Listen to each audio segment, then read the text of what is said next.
We're alive. We're live. We'll do it live. Oh, that just woke Heidi. So, Joe, can you move your mic just a little bit toward me? Yeah. There we go. Sorry, Heidi. Heidi, stop going away. Come Stop back. being crazy. Come back, Heidi. Come here. Come here. I'm sorry. She's going nuts. Every time she jumps, she's going to unplug everything. Just letting you all know that that's how it's going to go tonight. Yeah. Welcome to Thingus. It's a fly-by-night show. No standards. No standards for anything.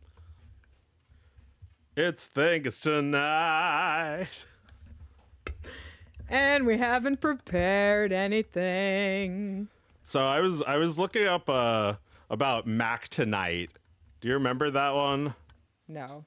It was like a singing moon that advertised like McDonald's for dinner. Oh. Okay. Was yeah. it Singing Moon? No, it doesn't ring a bell. Yeah, he played the piano. Not ringing a bell. What was he sexy? Oh yeah. Oh yeah, that may have been the whole reason people liked him. Oh, look at that meaty hand on Sonic. No. That was a great little new animation there. Yeah, this is what I was talking about when I said that Sonic only has good fans. Yes. Well, okay, but I mean, like, Sonic Team is the studio that makes all the Sonic games. Okay. But this was created by Christian Whitehead. Mm-hmm. And that little logo just said head cannon. It had a guy with a cannon coming out of his head. Ah. As if it's like, this is the only true narrative, not the one Sega can give us. Right. The official one is no longer the real one. Yeah. I mean, I think the Sonic fans have proven that they are actually more capable than any developer who the owner of the IP entrusts this to, right? Yes, and I feel like it's been that way for a while, especially for Sonic. I mean, I would say exclusively for Sonic. I can't think of any other example where the fans do a better job than the original team. I mean, this isn't. I guess it never would be the original team, though, right? I guess not. No, I mean, people don't. It doesn't really occur to people just how long it's been since Sonic the Hedgehog was so necessary to keep a company like Sega on top, like, you know, at least right below Nintendo. Right. It was like, you know, Pepsi trying to steal all that market from Coke. That's right, and they did a pretty good job at it. It was like, all right, well, Pepsi doesn't have a classic flavor, but it is sweeter than Coke. It's sweeter than Coke. Yeah. We're the new generation, the Pepsi generation. We believe in liberal shit. Right. Coke, very conservative. Yes. Right. Classic. And from the South, Coke is from Atlanta. Right. Where's Pepsi from? Oh my God. Where are you from? Are you from this country? Yeah, we don't even know. We haven't even gotten to the bottom of that. We just know that compared to Coke, it's not even American. Right, exactly. It's like Michael Jackson was advertising Pepsi. You know who was advertising Coke? Santa Claus. Yeah, that's right. And that's like American, I guess. Yes, Santa is American. He wasn't ours, but we took him. Just like hamburgers and hot dogs. And right? America. And pizza. And Chinese food. Oh my God. Yeah. And falafel.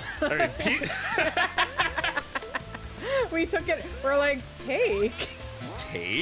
Well, I just learned about pizza that before 1900, nobody was eating pizza. Even in Italy, it was kind of obscure. It was like only Naples knew about pizza, where it was from. Right, and it wasn't quite like American pizza anyway, right? No, I mean, it's like American-style pizza started with like the margarita pizza, which was, margarita was like some Italian king's wife.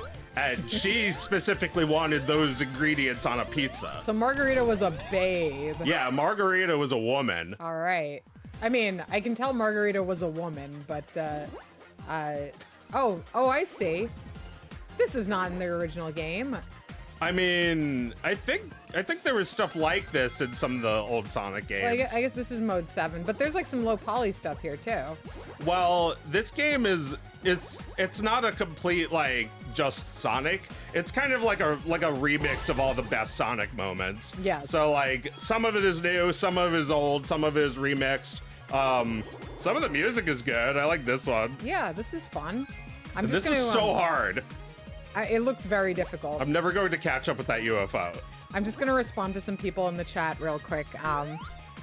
Blazedoll says that Pepsi's branding is that they don't send death squads to union leaders.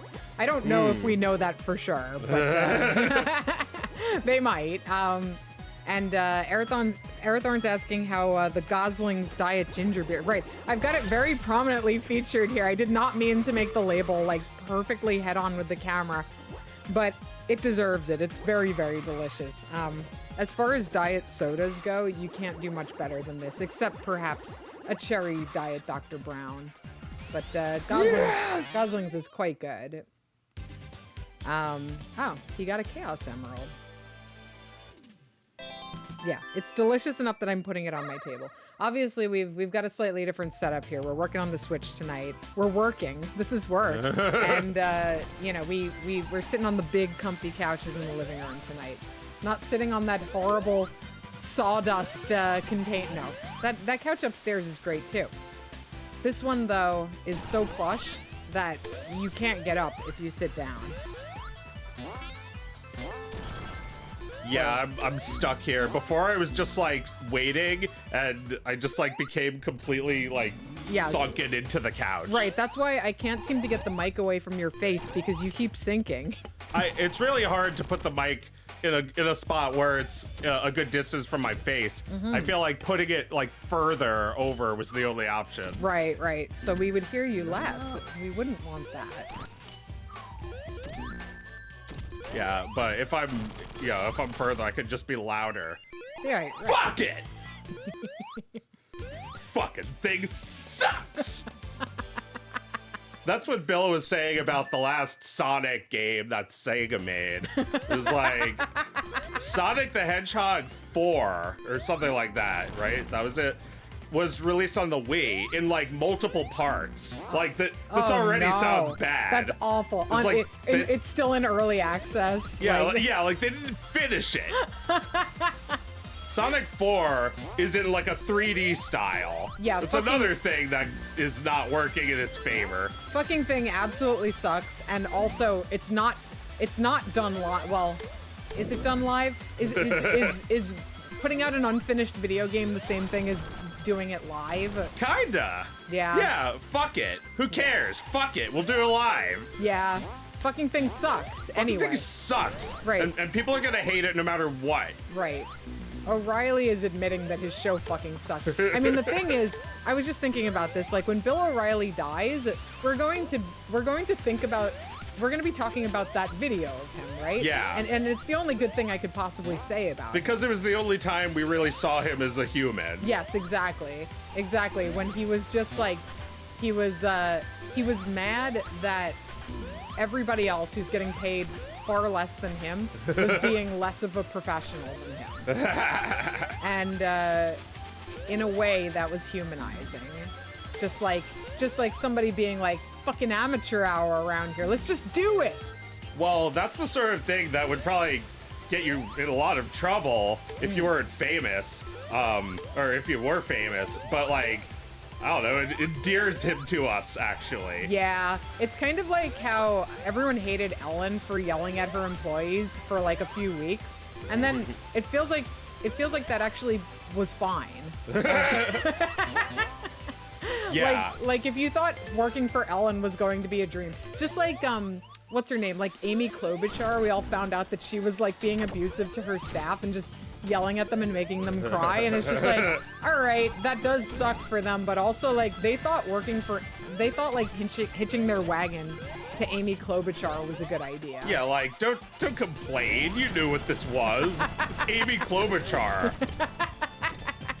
It's like, you're doing this because it's a job, not because you think she's gonna win. I don't know. If you're volunteering for Klobuchar, I mean, you're probably not making any money or very little. If you're one of her staffers, it's probably because you believe that this mean bitch is going to be president. Oh my God. Well, there's, you know, take your pick of mean bitch. I'm the best mean bitch around. Right. Just one of many mean bitches who could be president. Like, you hear that she's, like, treating her staff like shit. It's like, well, that's what Donald Trump built a career off of. Right. Around not paying a single person who worked for him. Which is funny, right? Like, we can all agree, no matter how we feel about Donald Trump, that if you work for him and he doesn't pay you, that's, like, your fault. Right? Yeah, I mean, it's your fault for thinking that you're gonna leverage Trump to get ahead in this life. Yeah, exactly. That's not how it works. That's funny. Yeah. It's simply not how it works. It's like he's gonna use you as like like he's gonna step on you. Yeah, you're a pebble on the ground. You're not even a stepping stone. Yeah, you're just hoping to get stuck in his shoe one day. That's how pathetic you are. Yeah. So you think he's gonna lose? Yeah, I kind of do. Yeah. He doesn't want it that much this time. He's not. They're not desperate. They already got their Supreme Court justices. Right. Why do they even need to win? Why do the Republicans need to win? I mean, it's I would say holding the executive office is generally desirable. Yeah. But I do remember last time in 2016, people saying like, oh, well, you know, Trump doesn't even seem like he wants to be president that much. Yeah. So, you never know. You never know. After he became president, suddenly Adam Curtis turned us back to the video of Obama making fun of him at the White House Correspondents' Dinner, and him just sitting there stone-faced, thinking about how he was going to be president soon as revenge. Yeah. And now we realize how much he wanted it. Yeah. So you never know where that's going to manifest. Yeah, I don't know, but like, I guess I just see the way I was like addicted to Twitter back then and am not now. I just see a different world. Look, like we're not all on Twitter anymore, are we? No. We all said fuck you. Well, maybe not all of us. I mean, you know, I'm not on Twitter anymore except when I'm posting to my main account about things related to my work. But those posts do get a lot of engagement still. Yeah. So there's still like a lot of people on there, but I think that was probably the illusion that in the first place made me feel like a lot of people were on Twitter. Yeah. So it may just be that it's, you know, a slightly smaller number of the same number of people, which was not very many people. And it still occasionally makes me think that that there's a lot of people on there, but it's just a lot of people who use it primarily, right? It's a lot of people who use it a lot. Yeah. And it does not comprise the majority of people who care about things. Yeah, I mean, like, I feel like it doesn't matter what site you're on. If there's news about anything that needs to reach you, then it will. Yeah, no, I don't get my news from Twitter anymore. I don't get anything. I don't read any tweets unless somebody like tweets at me, and nobody tweets the news at me. Nobody tweets at you. Not really, unless I say something and they want to react to it. Yeah. But that's not the same as like the algorithm pushing me something. Like every time I log in, I'm greeted with, you know, an endless scroll of things that have nothing to do with anything. That, you know, are people I've never seen before in my life. And I'm being asked if I'd like to passively pay attention to that every minute of my life. Yeah. And it feels excellent to say now. Yeah, it's great. I don't have to care. I don't have the illusion that this is so important for me to focus on. Like, you know, like Trump sitting there with his arms crossed, like a 5-year-old, is like the most important thing in the world right now. That Trump wouldn't wear his mask. He wouldn't like, wear his mask. Or, you know, whatever. Yeah, Something like that. Right, that right. It's like, I can't believe this is the reality we live in. Right. And that this was is our world. president. Right. Meanwhile, on Earth 2, where Hillary is president. Where Obama is in his 3rd term. Oh my God. Okay, so let's think of all the things people said in 2016 that we can think of. Let's do this all episode long. Meanwhile, on Earth 2, we're all having brunch and like talking about how Hillary obviously was gonna win. Yes, the resistance is the resistance will not be ignored. #resist. Pink pussy hats. We don't, but like I thought Hillary won. Do we even need any of that? You don't need to resist. What happened? There's nothing to resist. Don't resist. It'll only hurt. What happened? Fuck around and find out.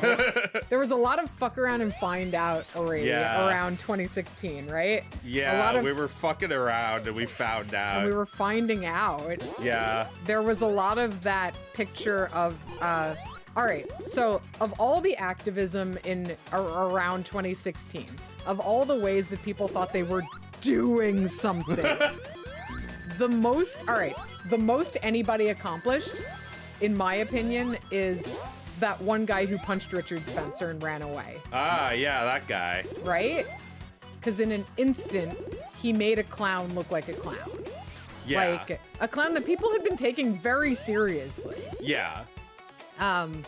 He just punched him and got the fuck out of there and got away with it.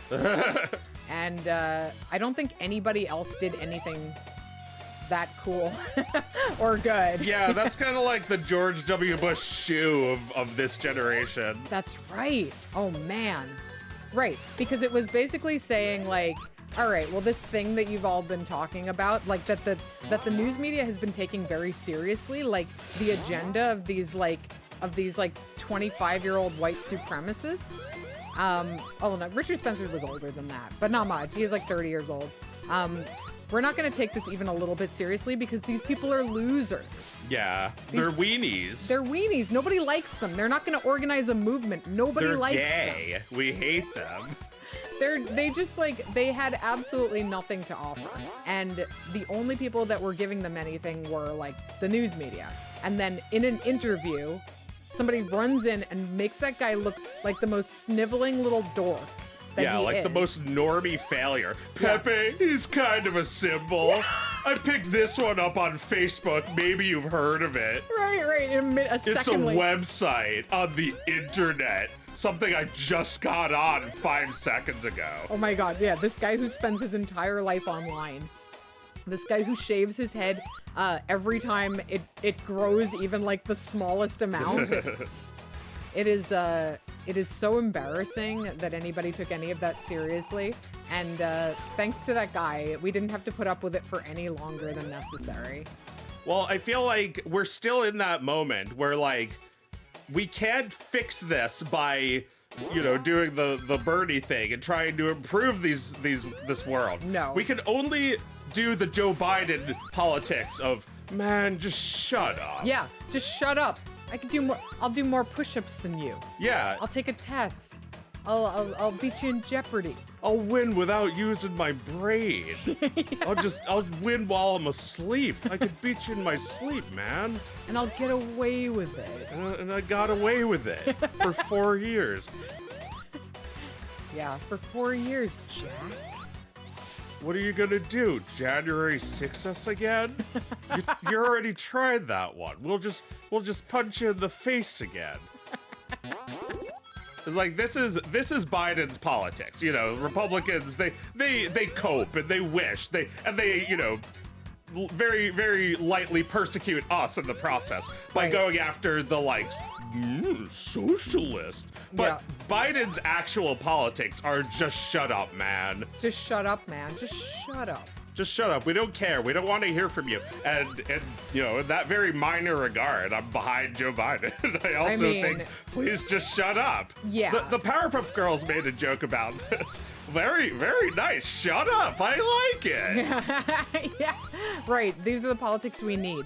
Well, they are kind of what the moment calls for because everybody was so sick of decorum because we clearly like don't even live in a democracy and we can't even like hope to vote for anything. So we just need to shut down our enemies. Yeah, that's what like Republicans all Republicans care about, and Democrats also, but they pretend that they care about like punishing evil, which they don't. Right. They pretend they want to govern. They pretend they want to govern the evil away. Yeah, right. Yeah, that'll be the day. They just want to get Trump because they feel like they have a personal relationship with hating him. Yeah. Just like George W. Bush was like, I got a personal relationship with God. Right. They're born again Trumpsters. They've got a personal relationship with Trump. It's a hateful relationship, but it is a relationship. Those are some of his supporters. I've always felt. That's why I made that cartoon with the sheep saying "bad," because I felt like those sheep were really just like telling everybody about this guy, which is what he wants. Right. Well, I mean, really, like, what even matters at this point? Like, there was no changing that we were going to have a rematch between these two guys. I'm so sorry for everyone that's not American and has to hear this shit. They're always hearing this shit. Yeah, they're always hearing this shit. Sorry. Sorry for everything. It's not your fault. It's not my fault. Your vote didn't count. No, nothing I say counts. What happened? What the fuck happened? Oh, that goo is fun. Yeah, that goo is like it turned into goo, and then you inject it again, and it turns into bigger goo. I love that. That's such a fun idea. Was that in the original Sonic games? I don't think so. Some of this stuff is new. Yeah, they're coming up with some cute shit. When did this come out? Like 2017? Oh, this is super old. Yeah. I'm just coming around to it. Yeah, this is not a new one. But it's, you know, it's Poison probably water. still your best chance of playing like a decent Sonic game. A good Sonic game, yeah. Right. Yeah, no, it looks really fun. Tails! Oh no. He took it! No. Yeah, like, it feels like a real Sonic game. It's, you know, Sega produced it, but without some guy, woo-woo, they never would have made it. Yes.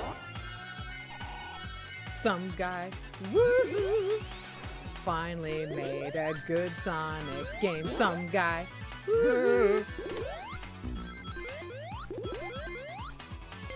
And then they got the guy. They got the guy. So before this, he made fan games? I think so. I think he was working on a fan game, or maybe this was the fan game. I know Sega is, you know, they're a lot nicer about fan games than Nintendo. They encourage that. They let you make them, and sometimes they'll even pay you, like this time. Yeah. Yeah. Cool.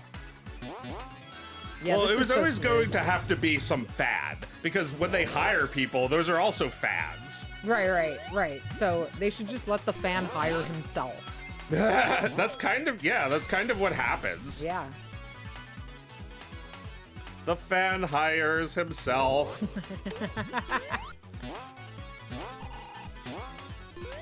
No! I missed the checkpoint. Hard.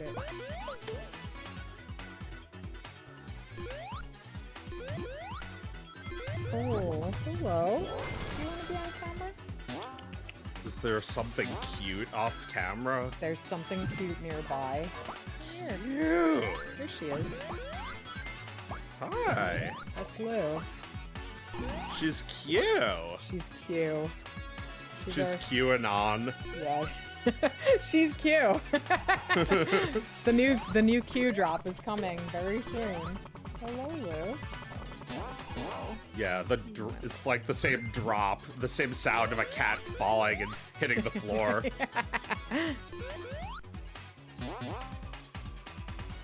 The guy Q went on to make a game based on the original character Penny. Original. Which Do looks. not steal. Do Not Steal, which looks like the 3D Sonic game people always wanted. So, okay, so Penny is his original character, Do Not Steal. So he actually like made some. He has the rights to that character. Yeah, I'm not sure why it had to be Sonic. If he could have just made his own original character. He probably really wanted to do this. There are some things, and I can tell you, some things where I'm just so stubborn.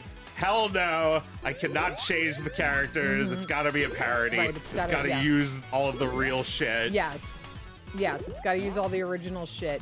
Yeah. So then, for this guy, he's lucky to have been paid for it. Yes. Because they would have had the right to just fucking take it, right? Yeah. Well, no. I mean, I don't think they'd take it. Oh, I love but this. They would prevent it from ever seeing the light of day if they were really evil about it.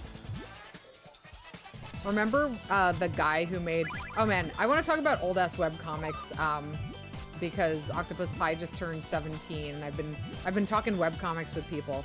But do you remember... I love that there's just like a puzzle block game in the middle of this. Yeah, this is cute. Do you remember Garfield minus Garfield? Yeah. And how eventually Jim Davis was like, hey, that's funny. Let's publish it. Mine. Yes, it's mine. Yeah. I actually own it. Yeah, you should be so lucky you get to write the intro to this book. Garfield minus Garfield guy. Yeah. Garfield minus Garfield guy. Did he do anything else? That's a good question. Does anyone know? We're still researching this thing, yes. Yes. Well, Gabby is starting to talk about derivative works issues, so I think if there are any blurred lines on that matter, we might have some context coming. It's lights out. Okay. You want me to come do it? All right. I will be right back. No!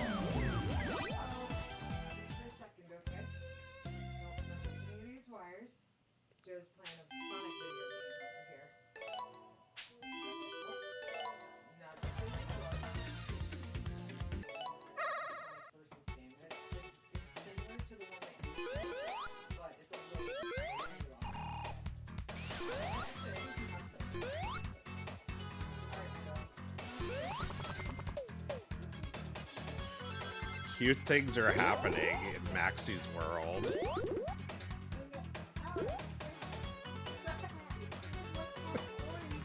Yeah, I don't remember Maxie's world, but I remember it existing. If there's any more to say.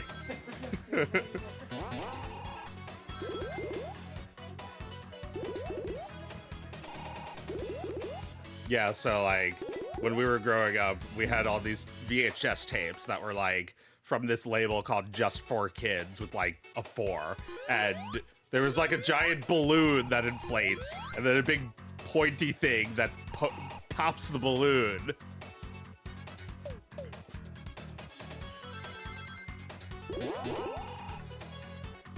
And ever since then, I've wanted to be a balloon and have something pop me.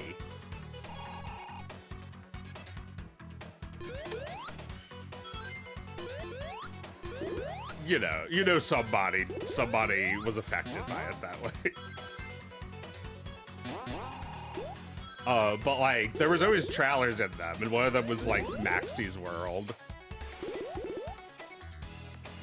It's just like you don't even watch it. You just remember the trailer, and like the song just like gets in you for the rest of your life. Good times are happening in Maxie's World. Oh my god, I'm almost toast on this game. Well, Meredith has had to flee, but I can't see the chat, but I'll pretend that people are saying things.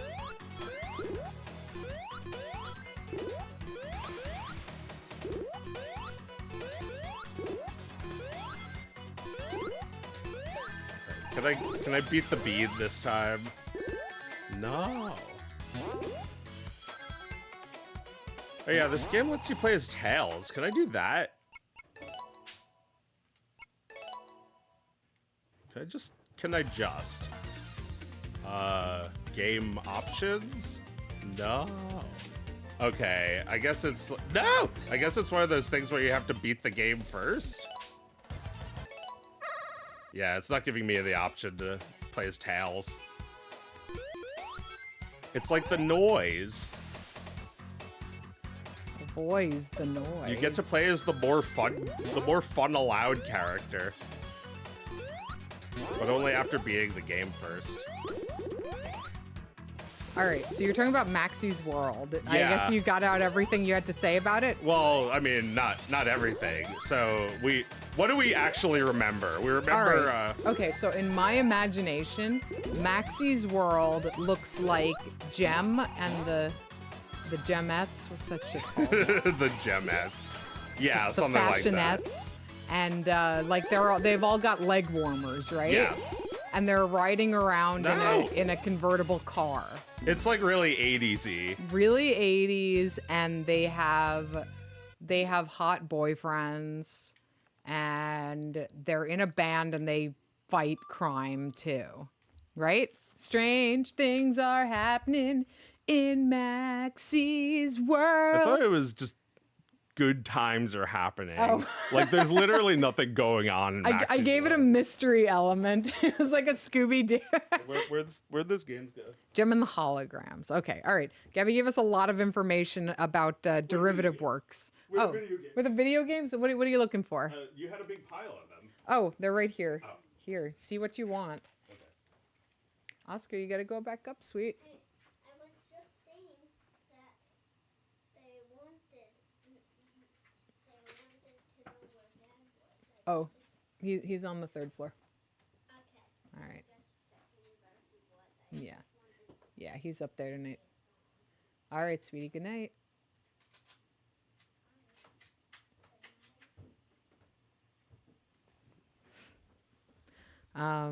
Okay, derivative works, technically the author of the new work does own the copyright to the new work, but the copyright to the original still applies, so it basically operates as an unapproved license, which can then be actually licensed properly and then income division stuff. So basically, if you intend to make a derivative work, don't let it go viral on the internet so that millions of people see it, because then you're going to have a lot of shit to sort through. I mean, I feel like you just get rewarded, right? Like Jim Davis is like, oh. Yeah. Oh, he didn't mind. No, he thought it was great because Jim Davis has always been good about this. Like in the 80s when the Garfield merch was like at full, like in full effect, he actually pulled back on it because he didn't want Garfield to become a fad. Yeah. That's how I'm meant to understand it. You know how knowledge just builds in your head like 20 years ago and you're like, that's still true. As far as I understand it,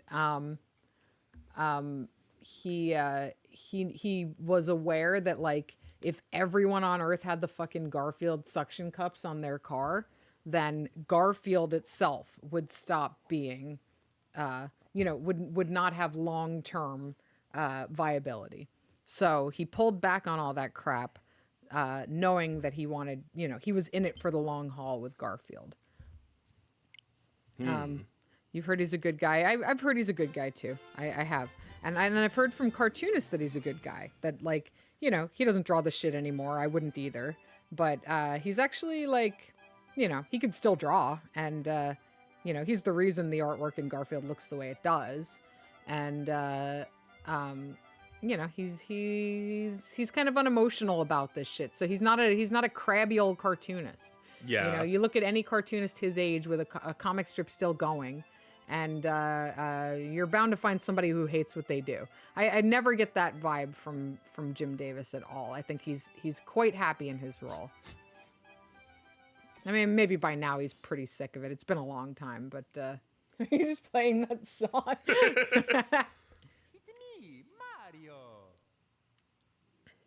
I love. Why is it so fast? That's weird. They made the frame rate higher or something. Why? I don't know. They made sort of like odd choices to updates to this game with this release. They made it so it's like look at the textures. They're like some of them are like higher resolution, others aren't. Others are old. Yeah, like the HUD textures look higher resolution. Right. This looks crisper. I'd rather it was just, what happened to my hat? Oh no! Oh no! Are they trying to like make this an ad for Super Mario Odyssey? Like you got to look for Cappy? Nah, there's that was always like that. You just need to go find it in the level you lost it in.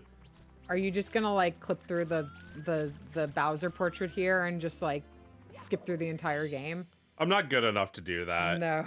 I mean, there's a skip I could attempt, but it'll probably be boring. All right. So like if you grab that rabbit that I just walked past, yeah, you can like put the rabbit into the door and he clips you through the door so you don't have to use the door. Yeah, I know about that one. I watched a Summoning Salt on that. Yeah. I was briefly into speedrunning. I still think those videos are cool, but I watched a lot of them at once and now I'm like full for now. Well, yeah, like I'm starting to get sick of, no, I forgot it puts you all the way back up here. I'm starting to get sick of watching Twitch. Primarily I would watch Super Mario 64 speedrunners on Twitch, but like the ads are so annoying. They restart the game every 5 seconds. There's a minute-long cutscene at the opening. Oh my god. So yeah, the other day I was streaming, and yesterday I was streaming, and Joe and everyone in the chat was trying to help me figure out how to raid another channel, and I didn't understand it all, and I guess I kind of understand it now, but I could not achieve it.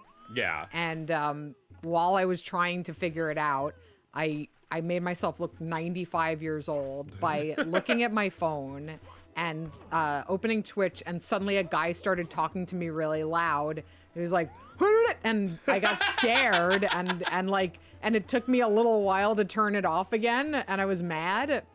He was talking at you. Yeah, no, he talked me. He TikToked at you. He talked at me. Yeah. So like, I think that's how I'll be referring to it now. Is that if you look at your phone and suddenly somebody's like that and it scares you and it takes you a little while to shut it off, that's being talked at. Yeah. A little while is like 20 frames. Yeah. In a 60 FPS stream. It's too long. It's way too long. To have that, like, it's like when they say, like, don't stare at the sun. Yeah. The exposure will destroy your eyes. It's like that, but with your ears. No! The other day, I opened TikTok and, I got talked and I was like, no! And then, like, turned it off and just managed to, like, look at, like, something that wasn't moving and talking to me for a second. And it was like a woman standing, like a hot woman standing like sideways. So you saw like the side of her body, and she had like really, really long hair, like down to below her knees. And the caption was, "Hair holds history." Okay. Like that hair has memories inside of it. Like it was just like a thing that, like, if there was like a 30 Rock about a TikTok, it would be something like that. Like, my hair remembers everything. Like, my hair remembers a past life. Yeah. Yeah, I mean, your hair keeps growing after you die, so I guess your hair history goes on even longer than you. So you're buying this. You think she's right. I don't think she's right. I'm just hoping she'll notice me. I did say she was a hot girl. Yeah, that's right. Right on. Your hair holds history. Yeah, do you think I could be part of history? It's like, somebody gets to pull that, right? I mean, depends on whether, she likes that or not, right? Yeah, I mean, she's got a history with guys like that. This girl doesn't do anything she doesn't like. I can tell. She's in control. Yeah, what do you actually know about TikTok? Have you actually, seen anything you like on it? Other than it's me or the PS5, which I show you all the time. Yes, No. you do talk about that one. No, every time I actually look at it, I see something hilarious, but I don't look at it because it's designed to kill me. It's too stupid to spend enough time on it that it's like what they want you to do with it. Yeah, exactly. Like, That was what, 1/2 a second? That's Yeah. all I could stand. yeah, exactly. And then I'm off. Gone. Go. It takes. It doesn't give enough. No. It takes so much more. No. Like, imagine if, every time you opened your mailbox, 50 people screamed at you at the same time. Yeah, it's like the You Got Mail guy, except he's reading all of the messages. You've got. It's like the movie You've Got Mail playing at you from 50 different angles From 20 different speakers that you have all around your room. that are voice activated, and they start playing every time you say something that wasn't to them. Yeah. Yeah, all I was trying to do was turn on my TV by saying "power buh" into the remote that has a stupid microphone on it.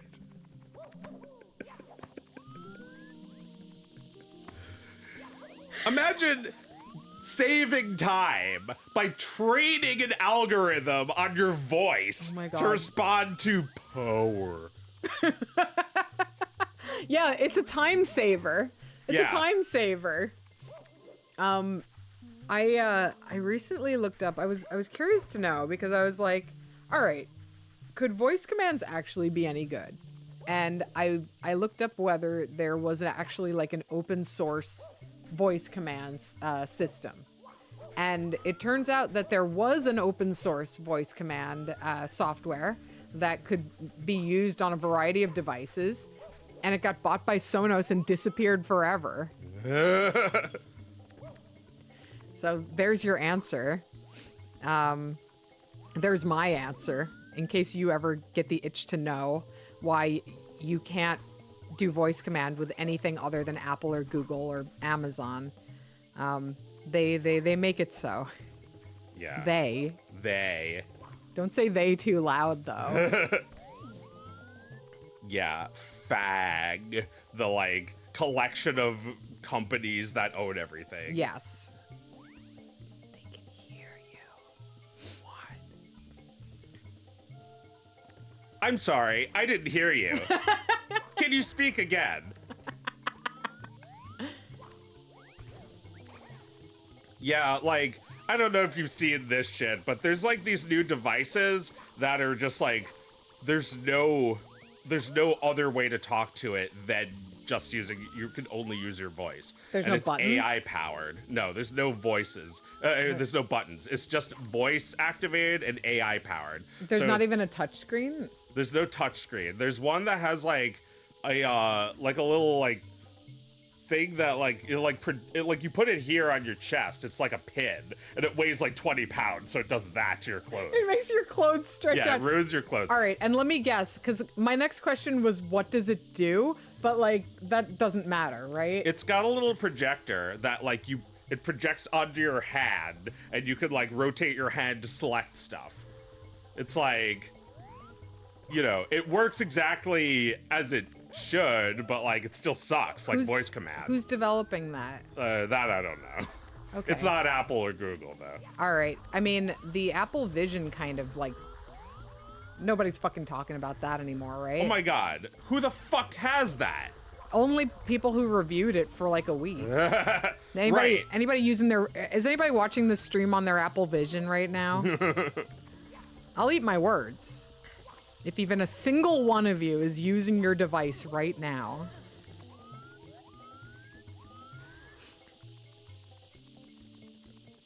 Yeah, they had a vision of people giving them money. Blaisdell says that literally their entire family watches TikTok without headphones at full volume. No! You've got fuck it, we'll do it, mail. Oh damn it! Sorry, Heidi. Oh my god. I mean, I haven't lived in New York and ridden the subway in a long time, but I do imagine that people are playing TikToks at full volume on their phones all day on the subway, right? Like if you go on the subway, there's at least 3 people sitting right near you who are doing that. It's No. one of my friends called listening to your phone at full volume on the subway. They called that the Overton window being moved. That like it like, and unfortunately they blamed parents for that one, and they might be right. That it was okay for parents to play videos on their phones for their kids without headphones. And then everyone was like, me? And now it's just fine. Yeah, like everyone in the room just melts away Yeah. while you watch the video at full volume. Yeah. Oh. I saw in the paper today that the state of Pennsylvania, I didn't even know this wasn't banned. The state of Pennsylvania is going to start fining people for holding their phones while driving. Oh, like yeah? holding their phones and looking at their phones while driving. Okay.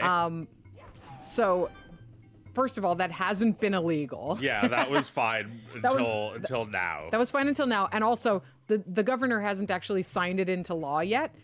He's expected to sign it into law in June, and then the fines would begin next summer in 2025. So for the next year, if he makes it snappy and signs that thing right now, you can have an entire another year of holding your phone and looking at it while driving. Yeah, they gave us a warning. Yeah. A heads up. Yeah, just a little heads up. But don't worry. Well, I guess this isn't the Joe Biden voice, but don't worry. We're gonna have self-driving cars in 2 years. Right? In 2 years. You notice how the voice command tech hasn't gotten any better? It's the same. It's the same as when we had that stupid remote that did a voice thing in 2002. Yeah, it has not gotten any better. The other night, I said 3 minutes into my watch to set a timer, and it thought I was Googling 3 men. It sent me 3 men recommendations. Men. Gives you 3.5 men. Yeah, it gives me 3. It just starts playing the intro from 3.5 Men. Yeah, which it's not called anyway. No. Wait, what's that show called? 2.5 Men. Well, that's like the spinoff.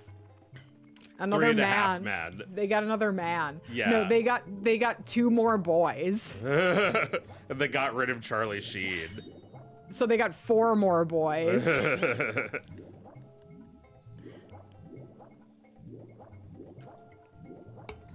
Aw, it's cute. I love this guy. He's so cute.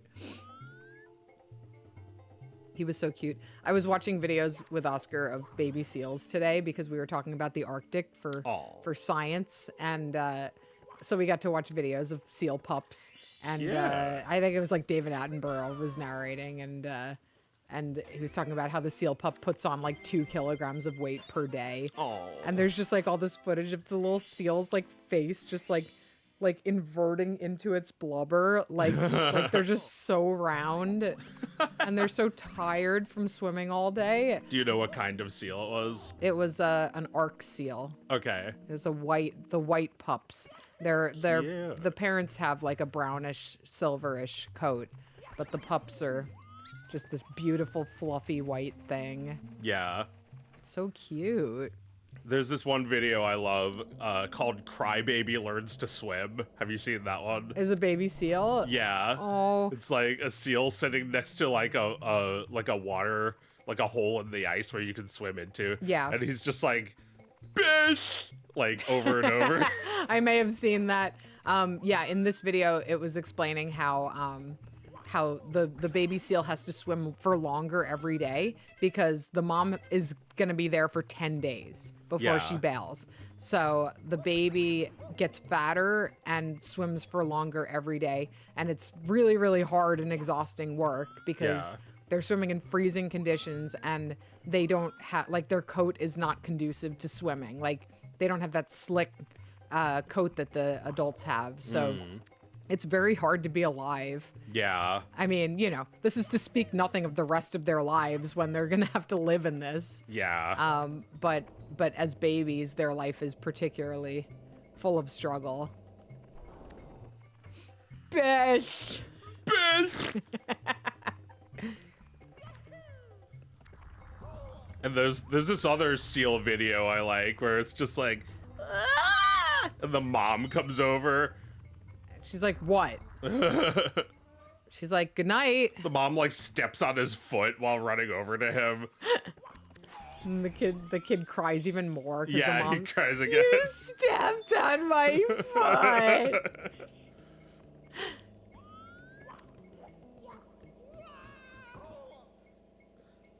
Should I talk about Raffi on this stream? I talked about him a little on my dev stream yesterday, but I'll tell the Thingus crowd about Raffi.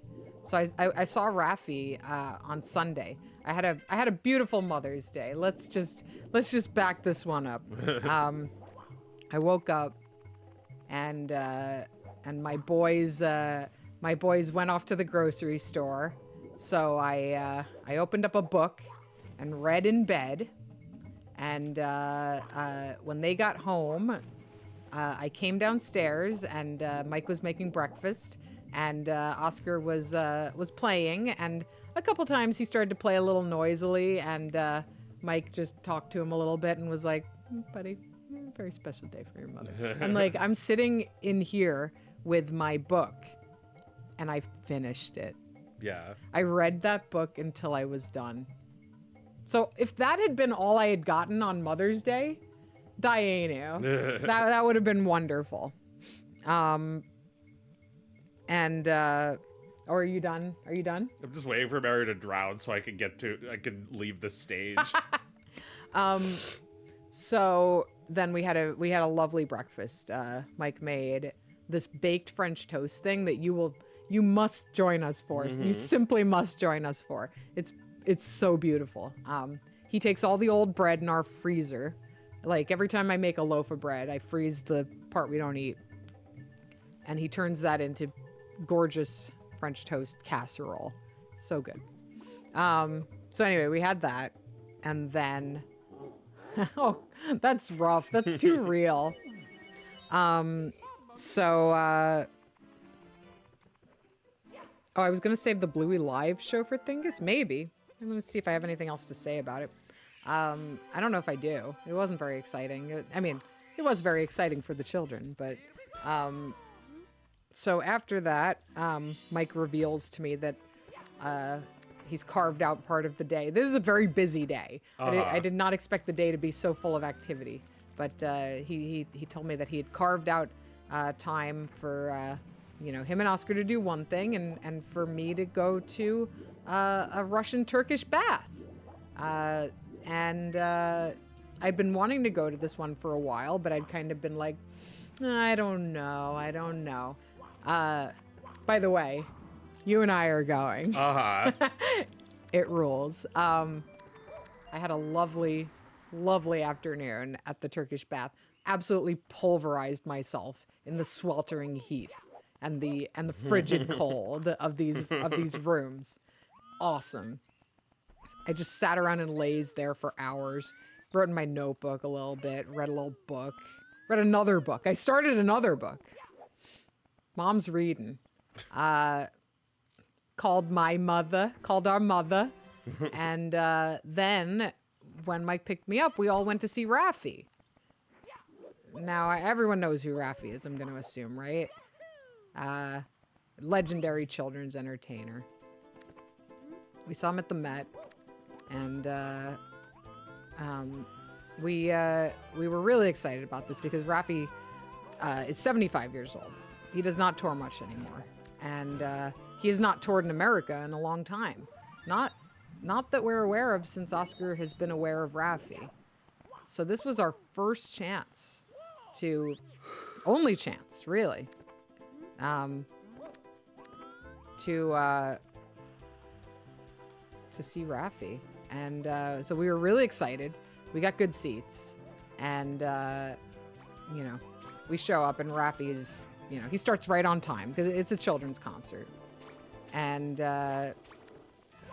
this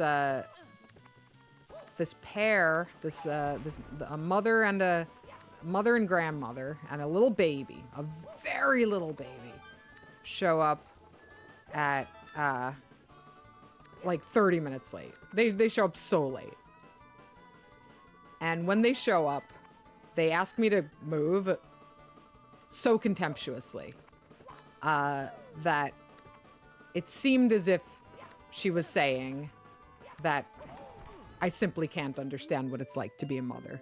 Like that was what was implied in the way she said, sorry. And she tried to walk past me. Sorry. It was very demanding sorry. And I was like, all right, you're going to have to name 3 of Raffi's albums if you want to pass, because what the fuck are you doing here late with a newborn baby who doesn't know anything? Poor baby cried the entire show. Poor everyone. It's not like the mom and the grandmother could have enjoyed this. So somebody guessed, it might have been Gabby actually, somebody guessed, because I could not figure out why they were there. Why would you pay for those seats? Why would you show up? I think the theory that I think held the most water, and you can weigh in on this too, was that the grandmother bought the tickets, and the mother felt obliged to go, and the grandmother pressured her to go, and it was probably a mother-in-law too. What do you think? Okay, let me think about that for a minute. A mother-in-law. It almost feels like one of those situations where like somebody had tickets but they couldn't go, so they're like, "Do you want them? I know that your kid is just like 4 months, but like it's it's safe for kids, right? Yeah, it's child appropriate. It's fine for babies who don't even have their eyes open. Yeah, they probably play it for her when they're giving her a bath or driving around. It calms her down. But, clearly she's not going to be able to enjoy it. She doesn't understand that that music is created by a person, let alone that the guy is right there in front of you. Yeah. It seems like a crime. It seems like child abuse to bring a baby to a concert. Yeah, and like what is the baby gonna talk about how it was there when it grows up? like somebody who was on the Titanic when they were 4 months old? Well, I mean, if the entire concert hall exploded and they survived, then yes, probably. Yeah. I mean, I would have taken my son to this show even if I didn't think he'd remember it, if I thought he'd have a good time. Just so later on I could be like, you were there. But I am very happy that he probably will be able to remember this. And Mike took a great video of, not of Raffi, but of Oscar singing in the audience. And you can hear Raffi's voice singing with him. They're in the same room singing together. And I mean, look, I just noticed what concerts are. I just figured out what a concert is. But it gave me a wonderful feeling. It was very sweet. Your first concert. Oh, it could be. Oh, yes. Right. So Gabby's suggesting it could also be a clueless gift from the father for Mother's Day. Well, that's no gift. That's no gift. How about you and my mom go to this concert? Don't worry about me. I'll do something else. Yeah, I'll bag this prostitute while you're away. He'll have an entire day to himself. Yeah. That'll show you for having a kid that isn't mine. Oh, okay. Oh dear. Yeah, Oh, this dear. is like there's a lot of drama here. There's no other conceivable reason she'd be that rude to you. This was a hate buy, this ticket. Yeah. Yeah. Trying to get rid of somebody Yeah. But why'd she go? because these tickets are like they're non-refundable, so like you have to go. She can't waste it. Yeah, you can't waste it. Yeah, no, there weren't a lot of scalpers standing outside Raffy. Tickets. There's like some little kid. Yeah, it's like an creeping in. 8-year-old who's over Raffy. Right, an 8-year-old is too old for Raffy, so he's selling the tickets. Hey kid. That'll be 2 cupcakes. What is an 8-year-old dealing? They're Pokemon cards, right? Oh my god. I hope not. I was 10, but yeah, there were 8-year-olds who were equally into it. Oh yeah, no, I mean, I think it's totally an appropriate thing for an 8-year-old to like. Not like these TikToks and like, oh my god, I read an article in the Inquirer just this morning. I didn't read it. I skimmed it. I skimmed it enough to tell you all of this about it.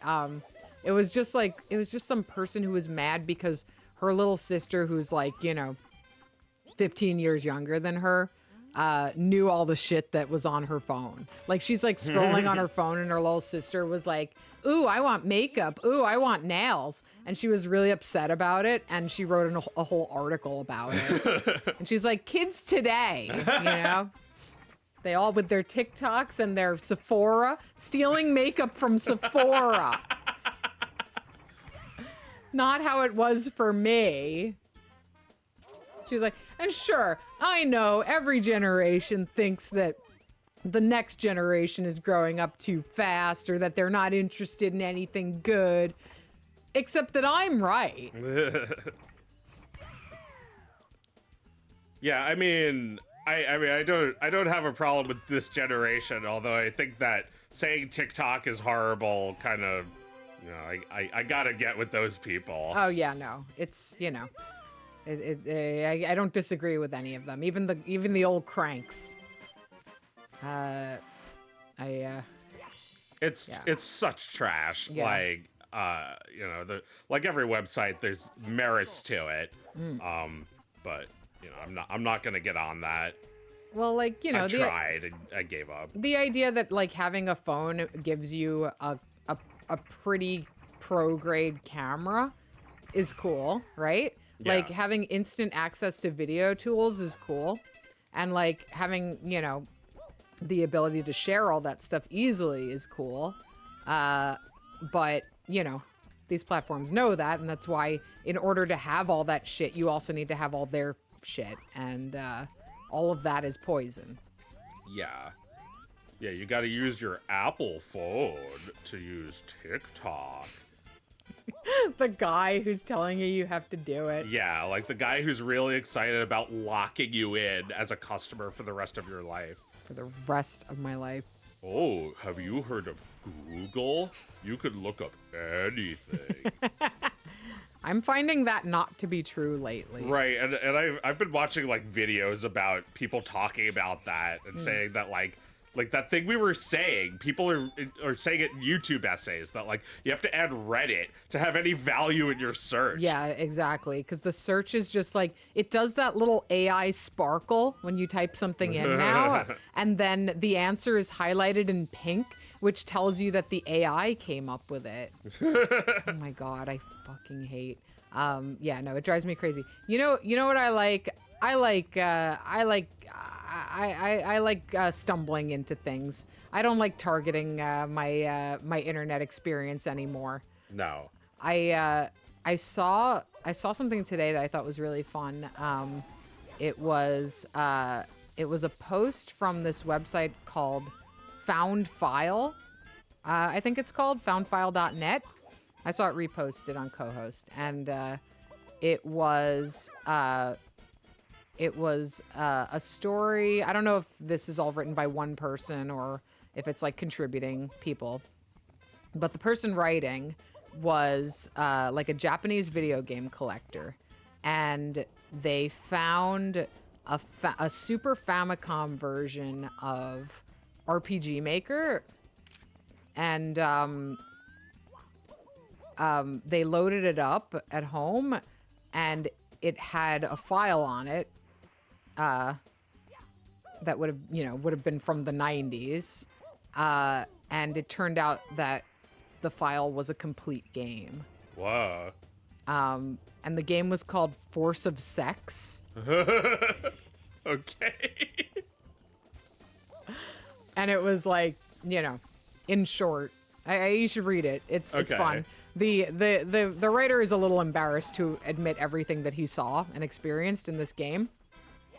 But basically, these characters are discovering the power of the force of sex, to the extent that like they are killing God and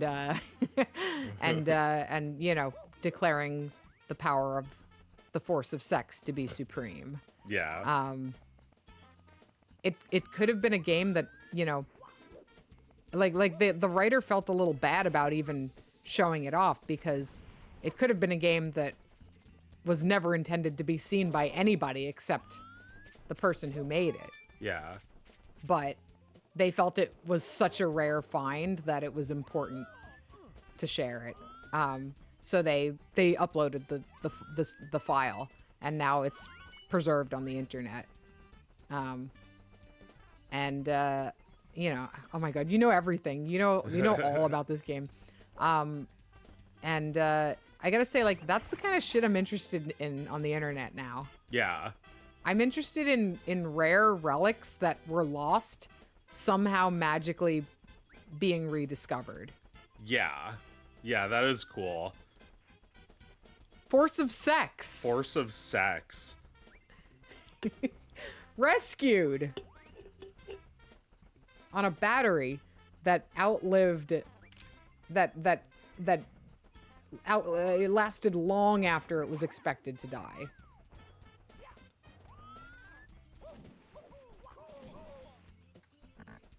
And I think it's beautiful. And you were saying how you prefer that sort of curation than anything that like is targeted towards you based on, look at all the shit we learned about you by watching you. No. I followed. Doesn't that sound great? I followed somebody who I found on a website who writes about finding old CD-ROMs and like putting them on a computer, like loading them up and seeing what's on them, and then writing about the experience of playing them. And they just look for like obscure CD-ROMs that nobody ever has ever talked about or written about on the internet, or at least no websites existing have written about. And then they just write about it and show you screen caps and tell you what the experience of playing it is like.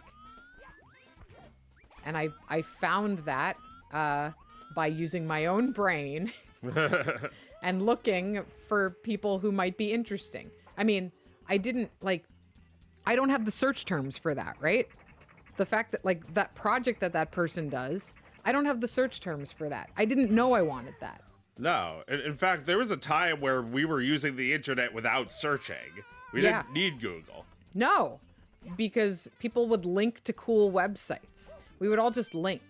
And that was one of the things I talked about on this Q&A I did. I was talking about Octopus Pie, and people asked me questions.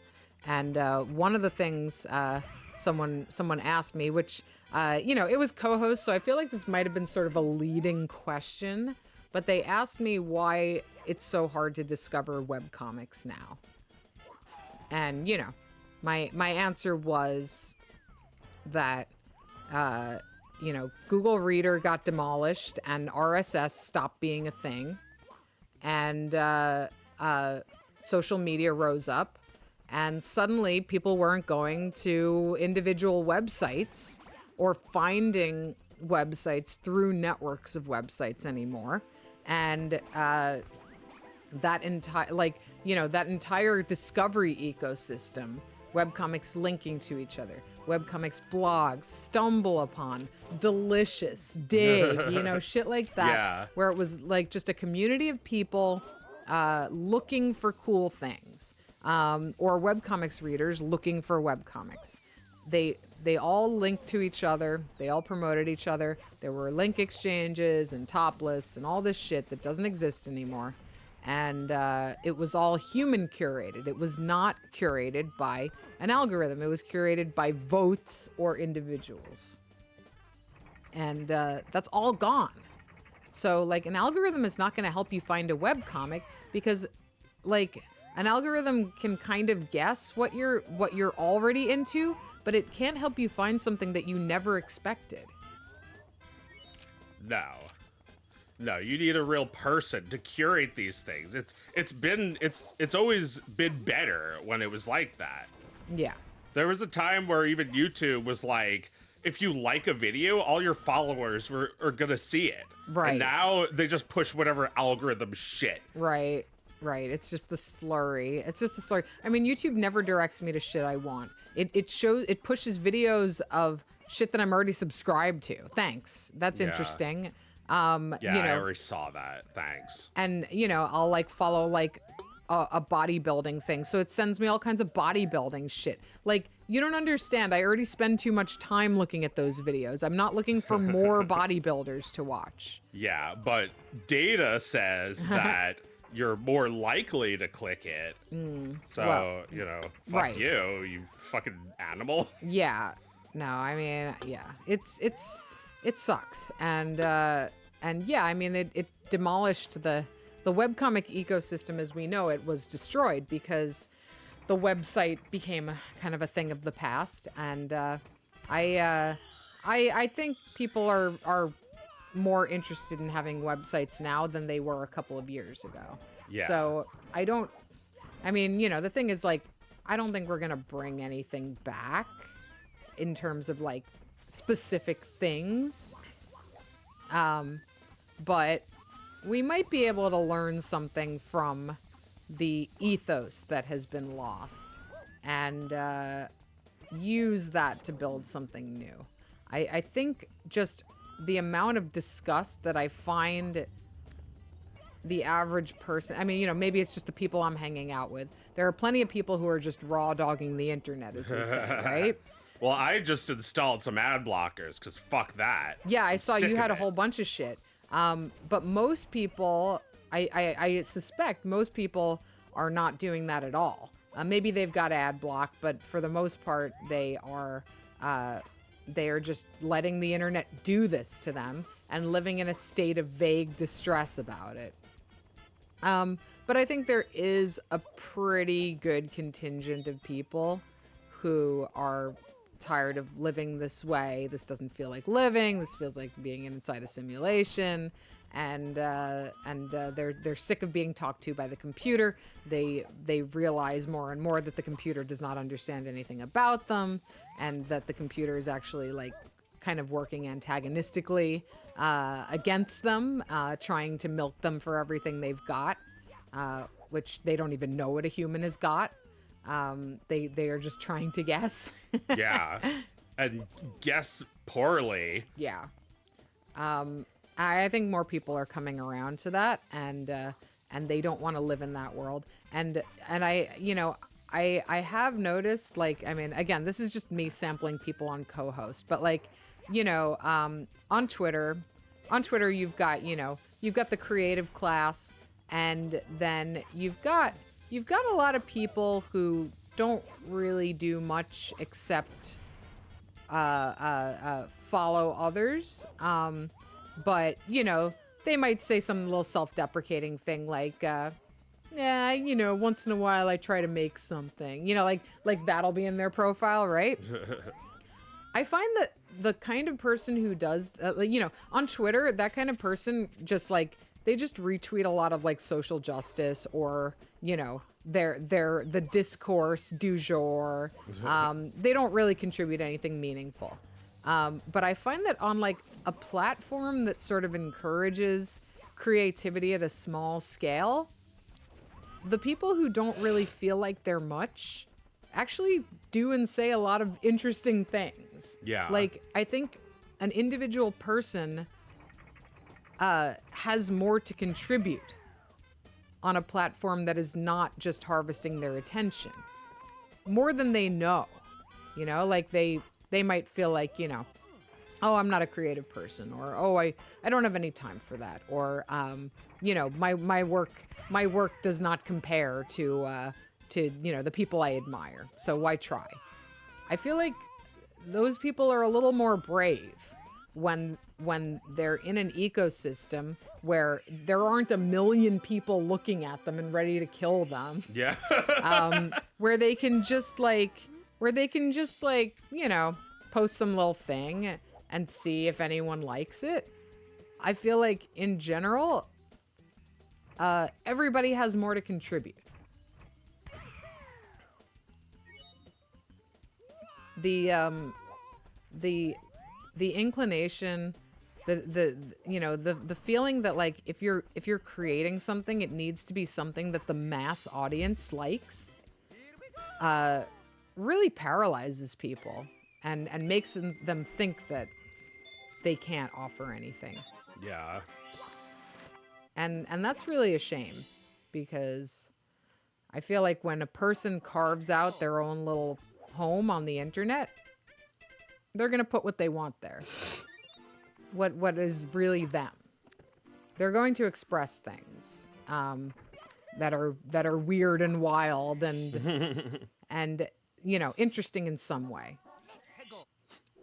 If nothing else, they'll make something that they're happy with.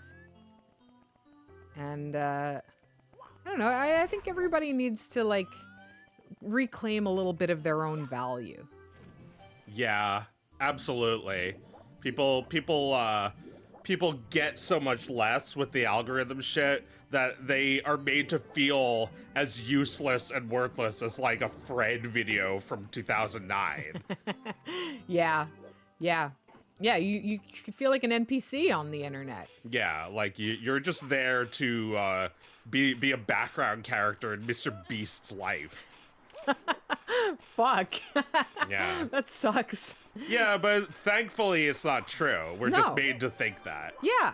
There's no amount of algorithm insistence that is ever going to be better than like whatever Matt was talking about.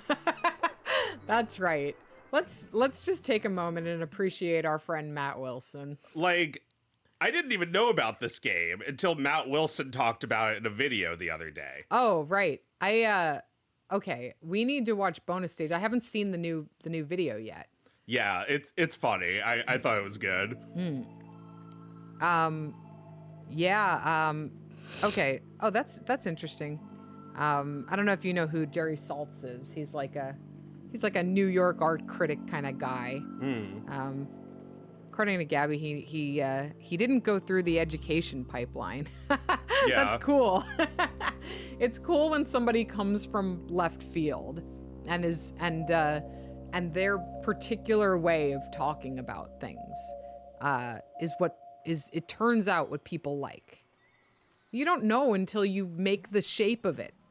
And then people can decide if there was a that shaped hole in their hearts. Yeah. No college, that rules. I love that for him. That's cool. Oh, this is lovely. Yeah, I took one look at this and was like, oh, this looks sick. I have to play. Do you want to play? No, I want to watch you play. Okay. I'm no good at these games. Okay. Off the bat, this reminds me a little of a game called Knit. KNYTT. It's like a Windows game. It's just like the simplest game. You're just like a tiny little guy jumping around the world, and there's like ladders and stuff. Nice. So I wonder if maybe that was an influence An on inspiration. Yeah, I mean, this is very, very beautiful, but like there's clearly like a desire for for a more classic kind of gaming experience here. Oh my god, this is gorgeous. Oh, Like look at those reflections. yeah. Yeah, very beautiful. Oh, but anyway, Matt was making a video about all the great indie games that are coming out this year, and this is like you always talk about how like there's no games journalism, and I was watching this Matt video and thinking this is games journalism now. Absolutely. Well, yeah. So, like, all right. Here's what I understand about games journalism. I cannot be a games journalist because I make games. There needs to be a separation. But like all of the video game news sites for years now have been. I'm so sick of shitification, but it's the word. All of them have been shitified. So, so like instead of covering indie games or giving meaningful coverage to a lot of games, they were like, by and large, writing glorified press releases for a lot of these big budget games, you know, or games or you know, double A kind of indie titles that had big marketing budgets. So there wasn't a lot of in-depth coverage going on of these games to begin with. Somewhere in the 2000s, oh my god, I'm gonna get this timeline completely wrong. Sorry, everyone. Somewhere in the 2000s, I believe Kieran Gillen and John Walker and maybe like one other person started Rock Paper Shotgun, which was an attempt to create a new kind of games journalism that was sort of Jim Rossignol. Okay, they tried to create a new kind of games journalism that was a little bit more in depth and a little bit more personal in its assessment of games, and that generated a lot of, like, you know, I would say in general a lot of higher quality reviews for a time. It had an effect on how everybody was writing about games. Unfortunately, over the last few years, all of the game news websites have been bought up by the large media companies, and almost all of them have been shut down. Within the last couple of years, a very significant number of games publications have completely folded or been absorbed into bigger websites or just been defanged completely. So there's really very little left. Somewhere in this story, Gamergate happened. I don't know what to tell you about that. But yeah, the venture capitalists, by and large, put the nail in the coffin of this whole thing. So where do you look for games coverage? You know, Twitch streamers, that's not really the same, right? That's sort of an economy of its own. Yeah.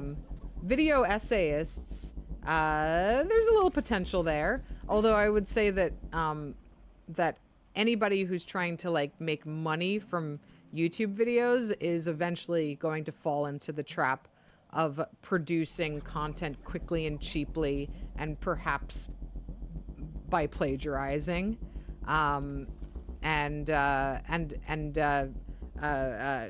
going for the lowest common denominator in order to get the engagement that they need, right? So it seems to me like the only games journalism that can exist is that done by hobbyists who do not make a living from it. Yeah. John Walker does still write a blog called Buried Treasure, which, and I'm not just highlighting him because he was very generous with Perfect Tides. He writes up some obscure little numbers, and gives them the attention that very few writers of his caliber can give them, and that's, you know, that's kind of a side gig for him. He has a Patreon where he does that work, you know, that supports that work. There's just not a lot of money for this stuff. I buy these books by this publisher, Bitmap Books. I think in the UK and I believe John Walker lives in the UK too. I think in the UK there's a little bit more of a desire to treat games as art worth writing about. There's quite a few publishers of books, like beautiful books about games in the UK, where there are really not as many. Bitmap Books writes these beautiful in-depth books, and then like in America we get like the top 10 games. Like our books are not. They're not a serious look at any of this. I always feel like I'm being infantilized when I read American publications about video games. There are books about game design, but that's very inside sports. There just aren't a lot of American publications or publications in general that treat games like works that should be critiqued, that should be given serious critique. Not like literature, not like film. I mean, film, it's kind of a dearth too, but it's better than games has. There's no book forum for video games, you know. There is no place which holds. There's no place with funding that holds games in such high esteem, and it critiques them in a way that would actually be good for the industry or the art form. Critics are a healthy part of a burgeoning art form. Game designers need to know not just when their game is selling well, but when people with actual taste think they're good. That's important. Anyway, that's really all I have to say about it. If the people with actual taste all have to be hobbyists, that's sort of unreliable. But if that's the best we can get, then, I'm going to take that for as long as I possibly can. Yeah. Well, yeah, these are actual people who like your game and want your game, as opposed to like some publication that's like trying to do the job that has now been replaced by algorithms. Right. So, I guess what I'm saying is, Matt Wilson, Thingus hero. Oh yeah. Oh my God. I mean, let's just think back for a second to like 2003 when you showed me bonus stage for the first time, and it was like, there's cartoons on the internet. Yes. Well, Matt Wilson. I mentioned Matt Wilson earlier this week too because I was talking about webcomics because somebody asked me what the first webcomic I ever read was, and it was Sluggy Freelance, which was drawn by Matt Wilson. No, I'm kidding. It's still going, right? Still going. Oh yeah, Pete Abrams is still doing it. I mean, it's sort of a mysterious little enterprise. Like, I have no idea how many people read Sluggy, but it gets updated all the time. And I looked at his store page, and it's like, can't sell books every week. I'll let you know when there's more books. I'm like, Pete, is this your job? Like, every time you open this up, are there like 100,000 people that want to buy your books? I don't know, but in his day, I went to a very small convention once. It was on a college campus in upstate New York, and attended basically by people who go to that school. Pete Abrams filled a panel room. Yeah. And sold a book to like every other person who went to that thing. So I thought it was really cool what he was doing. Yeah. Matt Wilson introduced me to that.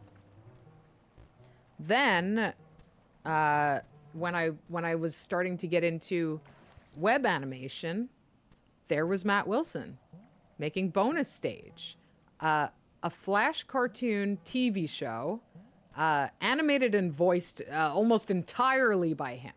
He maybe had one or two other characters that were voiced by another person. He was doing all of the work. They were doing all of the work, and it was absolutely unrivaled. Like, there was nobody else doing that. It's still funny. I was watching like almost all of it recently. Yeah. I haven't seen it in a long time, but I remember it quite vividly. Yeah. And it's still so impressive to me.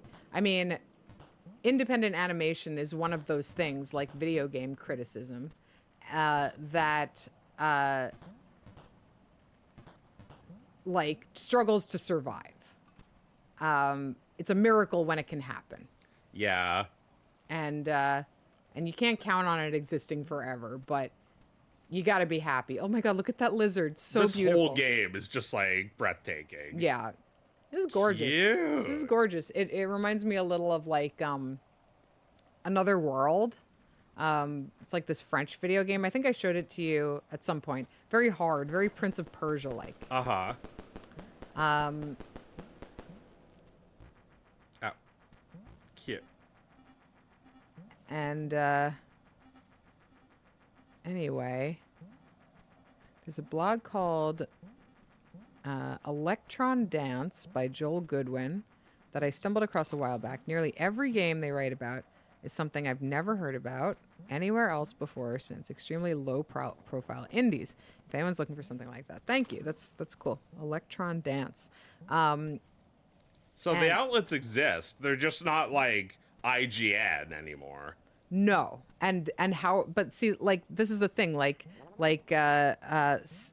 Sabrapus told us about this on the Twitch channel because we talked about it. You have to have conversations with people in order to find these things. Yeah. You're not going to find them any other way. Right. This is how it's always been. Yeah, it's how it always was until like a couple of years ago. Well, I mean, you know, like it was back in like you were saying the 2000s. There was like a time where we really did look at IGN as like having the goods, and like there was a site called GameSpot or Spy, I forget which one it was. It doesn't exist anymore. But like they were in big trouble because they were caught accepting money from Nintendo to give them better scores on their games. Oh my God! Right, it was a big scandal. Yeah. It was a big scandal, as if anyone cares about any of that now.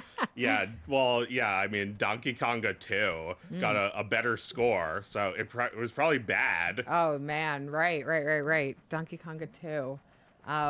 Right. We should play some Donkey Konga. Oh yeah, no, totally. That would be fun. We'd have to get the bongos. Oh right? no, but there'd be songs. We'd have to do only the public domain ones. Oh right. Annoying. Yeah, we were Annoying. trying to figure out how to play some of those like rhythm games on the stream without getting muted. We wanted to play some DDR and we wanted to play some Beatles Rock Band, but I don't know. Chinchilla. That's so cute. Yeah, I don't know if we could do all those. Maybe there's songs that we could specifically pick that'll allowed. Or we could do some like what are those things that's like DDR but on your computer, and you can just make your own song. You just put whatever songs you want on it. Oh my, yeah. We'll just do like Turkey in the Straw. We'll do DDR. Sorry, Heidi. Scared her again. I thought you were deaf. You act deaf when you don't want us to bother you. Well, the thing is, Heidi is deaf, but she hears like at a certain frequency. So like, if I'm like literally if I'm laughing at something and I slap my knee, I wake her up and she gets spooked. My poor girl. Heidi. Good bones. Yeah, she's a good girl. She's a goody bones. I guess at some point we should play Little Kitty Big City, right? Oh, sure, yeah. Well, no, keep playing. We've got Let me some time. find a save point. We've got some time. You can keep going. I probably won't play for super long anyway, but I did tag this episode as Little Kitty Big City. So there's probably 3,000 people watching right now waiting for Little Kitty Big City. I actually have one other game that I wanted to show you too. Yeah. But we can do it. I want you to play it because I've already played it, but I wanted to show it to you. We could do that right at the end if you want. Okay. But anyway, I heard that Matt Wilson made a new bonus stage. Yeah. I have not seen it yet, but I've never seen a Matt Wilson jam that I didn't love. So I'm looking forward to it. And yeah, if you've never borne witness to their work in any of the many generations that Matt Wilson has been creating on the internet.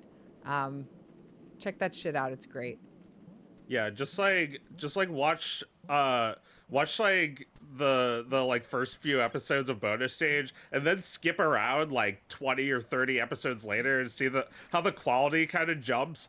It started out as High Score, which was like a regular looking cartoon, but then Bonus Stage was like a worse version. Like there's like the idea that like one of the characters is actually drawing the cartoon and he doesn't know how to draw. Yes. But over time, it kind of worked back up to the quality of High Score until Yes. it like surpassed it.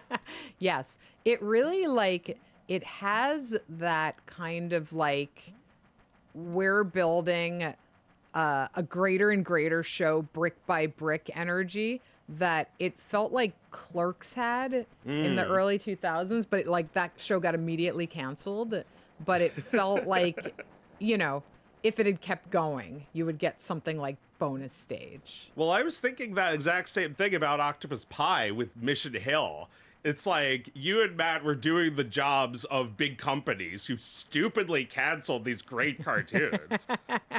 Right. And they kind of lived on as web cartoons. Right. Web comics is where it can happen. That was one of the things I was talking about where I mean web cartoons if you're Matt Wilson. I don't know that everyone could create an entire cartoon series and do everything themselves, but when it comes to serialized comic strips, you can create an entire world by yourself.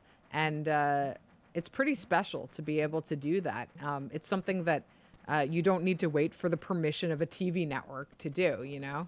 Right. And Bonus Stage had all those same parts as like a real show would, where it's like it's got its own lore that references constantly. Yeah. I mean, Matt Wilson was not about to wait around for some TV network to want to make this shit. They just went and freaking made it. Yeah. How cool is that? Oh my god, it's great. And Matt still makes cartoons. Please support them on Patreon. We're don't know going when to the keep going. I don't know when the next one's coming out, but like the more you give, the sooner it'll be, right? Yeah, they're not going away. But yeah, we're going to keep talking about this till you go watch these cartoons. So please go ahead and do it. What about Thingus villains? Who do we Thingus hate? villains. Well, I mean, there's definitely been a fair share of terrible cartoons on the internet.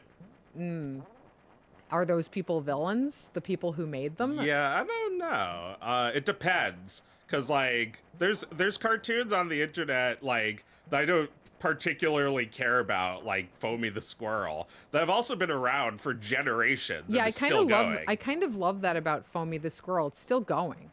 It's still got that 2000s aesthetic to it. Yeah. Now, I'm not really in the business of dissing on cartoons on the internet. That's more your scene, I would say. I find that I butt up a little too closely to my friends when I do that, and I'm not looking to ruffle any feathers. I'm a coward.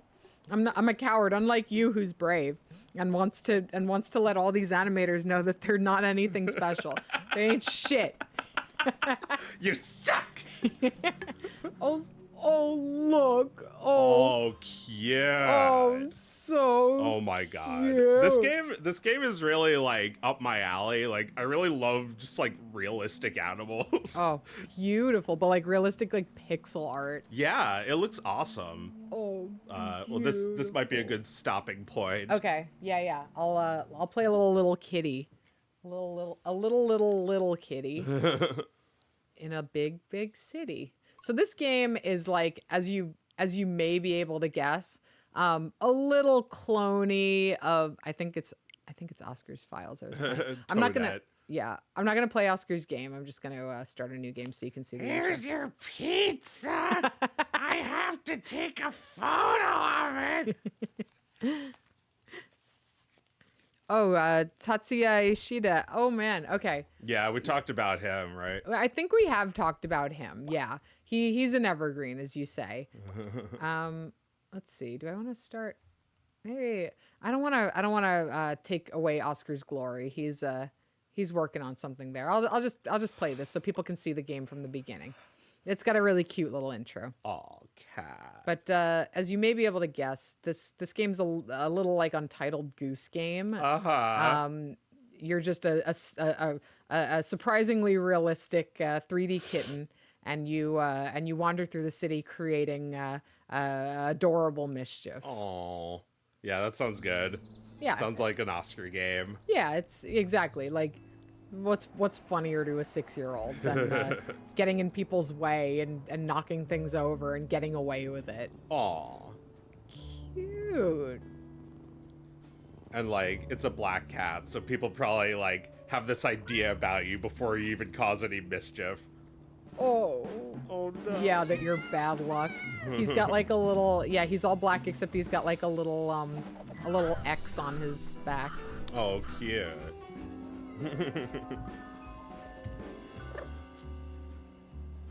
So this cat wasn't like the goose. He didn't just get up one day and decide to ruin everyone's life. No. I mean, there is a special wall-eyedness to the Goose Game that this does not have. This cat talks, which, you know, is not my favorite part of the game, like the conversations with other animals.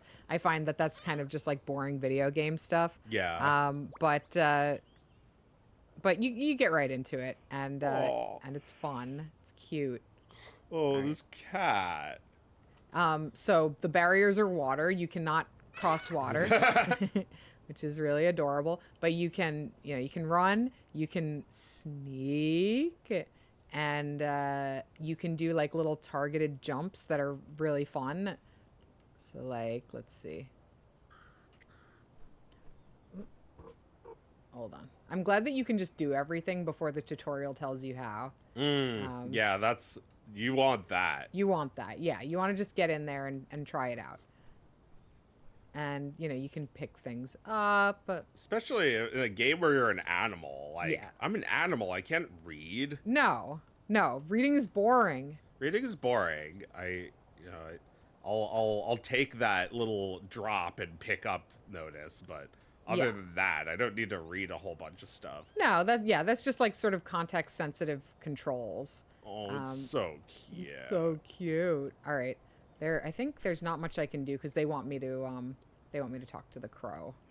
And where's the crow? I think they very gradually reveal where I can go, but I got to talk to the freaking crow first. Let's see. So there's really an objective. You're not just like causing havoc and like, what's over here? You're trying to get home, right? Yeah, you're trying to get home, exactly. So it's yeah, exactly. So it's not as anarchic as Goose Game. Oh man, they don't let you do anything until you talk to the crow. So where is he? Where the fuck? Yeah, like when it comes to villains, like I'm thinking like it's not even a person. Like, you know, I can complain about Mr. Beast, but he's not my villain. It's No. The thing I hate about Mr. Beast is the algorithm that insists upon him. Yeah. And everyone who sucks is the exact same way. Absolutely. Yeah, I mean, Mr. Beast is kind of like at the mercy of this shit too. Yeah, he can't even enjoy a date with his girlfriend. No, he's thinking about all the money he could be making. So I love the way you can knock over things in this game because the cat follows the path of the thing that falls over.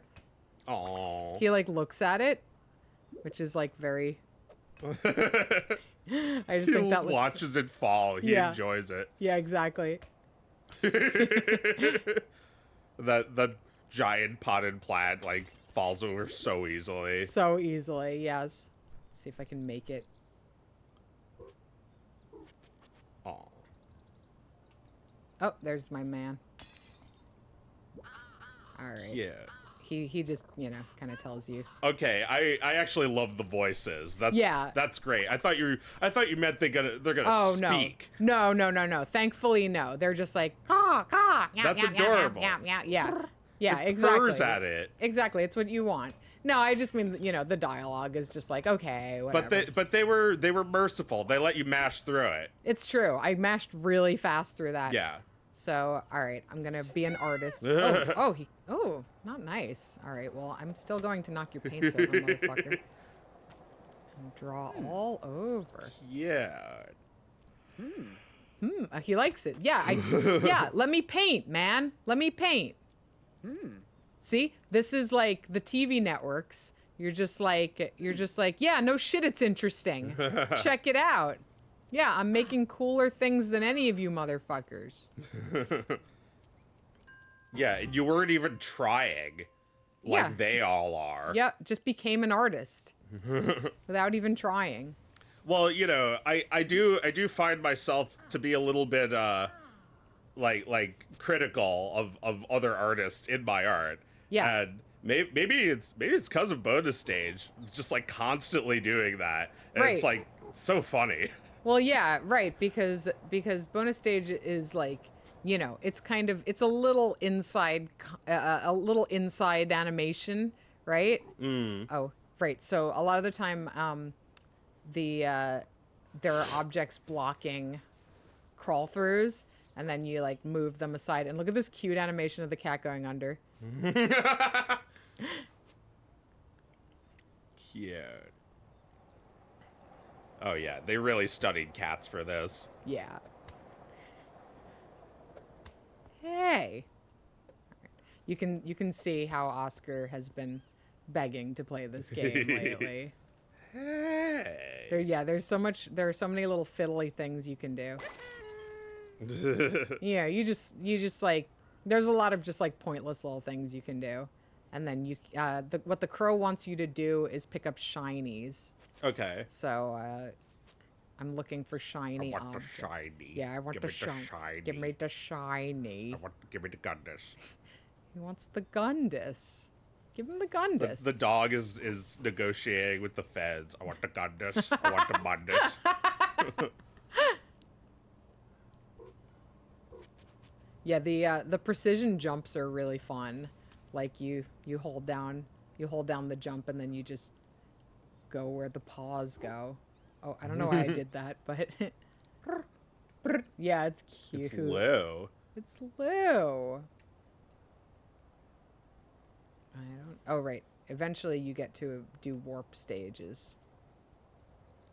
Maybe I should be playing my saved game. I've got all kinds of other things unlocked. Oh yeah, I mean you should probably switch to it. All right, how do I switch? Load? No, wait. I don't want to do that. I want to I guess I got to go back.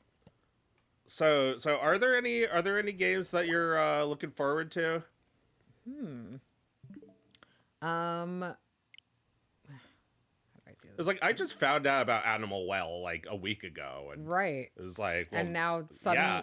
It's like I'm so uninterested in all games until I'm extremely interested in one game. It's like, yeah, I got to try that. Well, you need somebody to tell you to play it. Yeah, a person. Yeah. A person who I've been following on the internet since I was like 12. Yeah, exactly. Well, yeah, you need to trust them. There needs to be like some established trust between you and them. Like this Yeah. person knows what they're talking about, because like recommendations also are not like super reliable unless you know the person, right? Yeah, people say all the time, like, I think you'd really like this. And they're not always right. Not I feel always like right. it used to be that they were usually right, but that was an age where there was like way less games to play. Right. Like right. people were saying, are you getting Resident Evil 4? And I was like, am I? I've never played a Resident Evil game. And then I played it, and it was one of my favorite games after that. Right. Right. So yeah, but like you can't reproduce that. I had to trust in them, and that was like, it was like, are you getting the special edition with like the tin box and everything? It was like, yeah, I guess so. Are you getting the special chainsaw controller? No. And then I didn't get the chainsaw controller. but I did get the special edition one, and it was like, this game was actually worth $70 or $80. It's great. Wow, that's a good feeling. Yeah, it is. It's not like Halo 2, which I did the same shit with, and that game is just It all right. It all right. It's not worth it. It not great. It not great. Well, I actually liked Halo 1 and not Halo 2. Oh, I see why Oscar was trapped. He didn't know that you have to talk to the raccoon to warp out of a place. Can I go under here? All right. Yeah, that's always the problem in a game. It's like you don't know you have to talk to the raccoon. Like I guess you know, a little yellow paint on the raccoon might have helped. Might have but helped. It also would have poisoned him. Well, he didn't play the part where the raccoon warped you to begin with. So he just doesn't know. Yeah.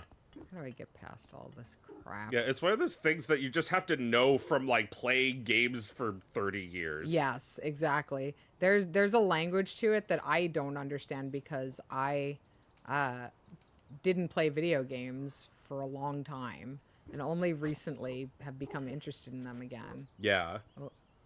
I don't think I'm supposed to get up there. See, if I played video games all the time, I would just know that intuitively.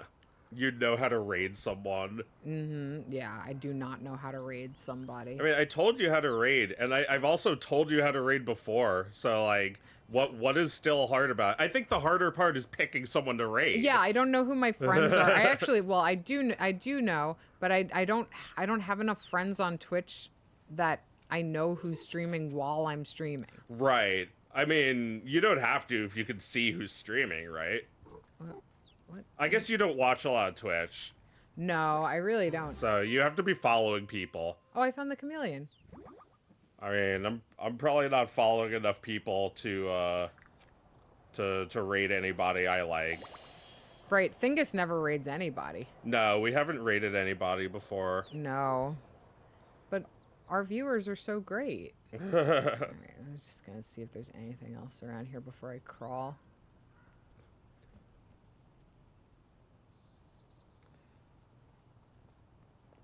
Yeah, none of this stuff looks raid worthy. That's what I felt yesterday when I was streaming. I got picked up. Oh, he got you. No.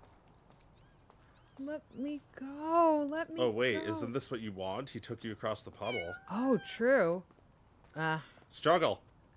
I can't. Oh, okay. Oh my god, he was so flat. That was funny. I wanted to crawl under somewhere, though. Alright, let me see if I can sneak back in.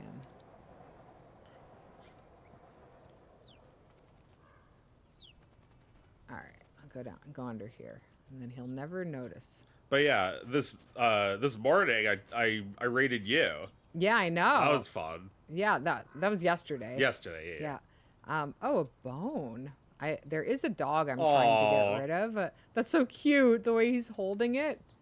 All right. Come and get the bone. I get the bone and bring it back. I guess that's all you can get over here. Throw me a freaking bone here. All right. All right. I'm just gonna go. I'm just gonna leave because that guy is looking for me. All right. All right. Maybe now if I go back to the raccoon, I can transport back. Oh, he's cute. Yeah. I think he's actually a tanuki. Oh, I don't know if I can him. take this with me.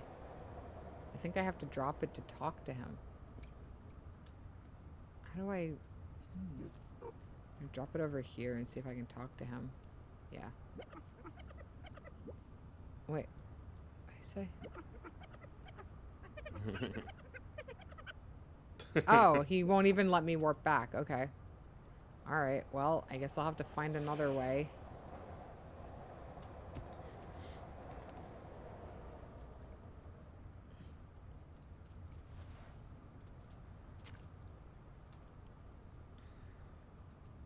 Where can I go? Wish I could jump across.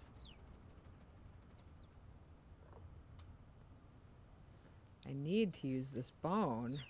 Well, there are two games that I'm interested in. Anton Blast, which is like it's like another Pizza Tower. It's like people at the same time that Pizza Tower is being made, they were making this game, which is it's also a game that's based on Wario 4, but it's like a bunch of different things that inspired it. It's like it looks like it, but it doesn't look like Pizza Tower. There was a demo of that. That was fun. Anton Blast? Yeah. Never heard of it. There's also a game called Dream Barbecue that I don't know when it's coming out because it's been delayed. Anton Blast has been in development for like 10 years too. So all of these things are big question mark. Slow burn possibilities. I just got a hat. Yeah. Corn hat. Silly. Silly. Corny gag. Yeah, a corny hat for a corny cat. But yeah, Anton Blast, it's like this guy with a gigantic hammer, just like destroying everything in the world. It's like I always wanted a game where you had a gigantic hammer, and they promised, and then they never made it. The Wii game, Project Hammer. Ah, well, I do have a game for you that I want to show you after this. Before it's time for the stream to end. All right, I wanted to show you how to catch birds in this game. That's really fun too. But I'm gonna need bread. I want the bread. I want the bread. Give me the bread. Give me the bread. It's a porta potty. Let's see. Is there anywhere to go? Whoop. Oh, I can crawl through. Yeah, the Dog of Wisdom game that's never coming out because I just talked about too much is going to be a game where you collect foods, and it's like, I want the foods. I want the Get the food. foods. Get the foods. And then, like, whatever the dog says it wants will give you more points than the other foods. Give me the food. I want the bread. I want the pretzel. I want the corn. And like, if you get a food that a dog isn't supposed to eat, like garlic, it goes... Oh. All right. Yeah, you shouldn't reveal these things. You should just work on them in silence. Yeah. I want the bread. But it's such a simple game that if I actually dedicated like a week or even just like 24 hours, I could make it. Right. Oh no, the guy. Oh no. Oh no. Yeah, I mean there was a game jam I once went to and He gave up on me. made a game in 24 hours. Uh-huh. I feel like I could do that again if I had like maybe one other person. That sounds feasible. Yeah. Oh my god. Oh, I'm ruining the... Am I ruining the concrete?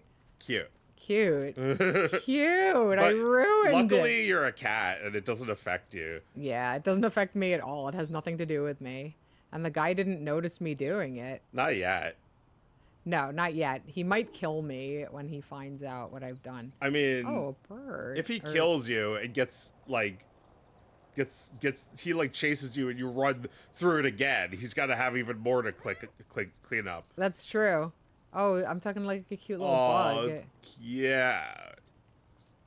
Yeah, I like that you really don't need to pay attention to any of this. I can barely read it. Oh, the sounds. It's like a real cat. I know. This. Okay. Is that an iPad covered in cement?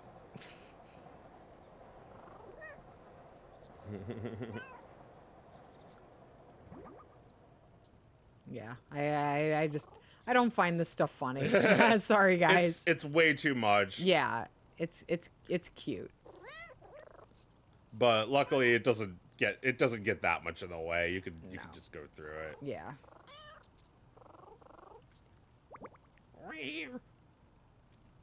All right. So, replace the Knock Beatles. it. Oh, I see.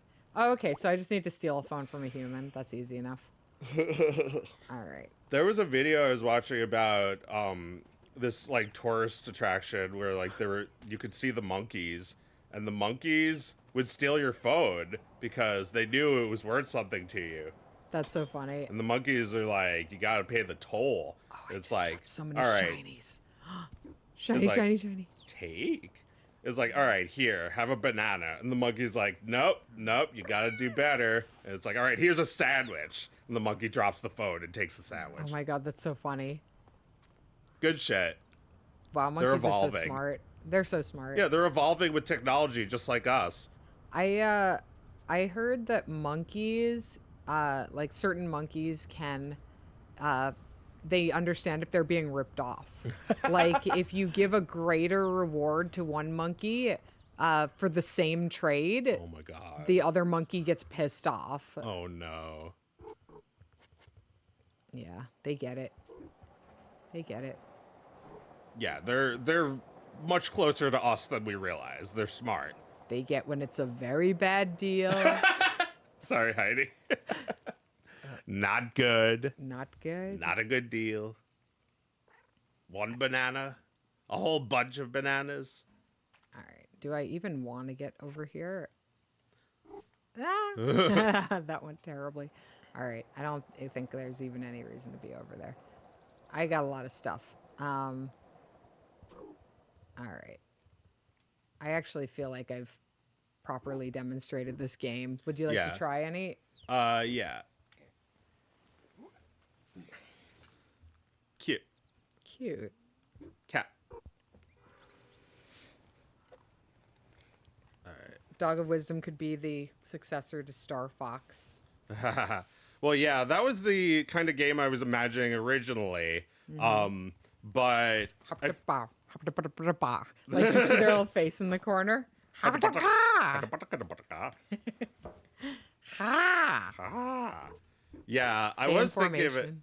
I was thinking of it like that. But I feel like if I made a Dog Wisdom game, it'd be babies who were playing it. I need to make something a little easier, a little simpler.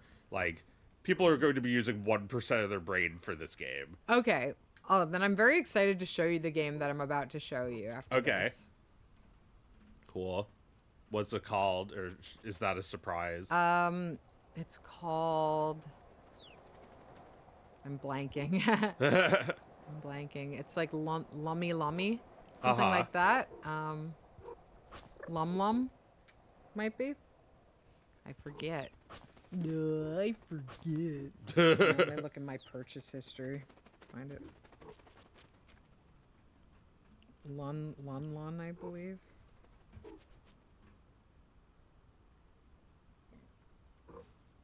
Oh, Lun, yes. oh sweetheart. The full name is Lun Superhero Babies DX.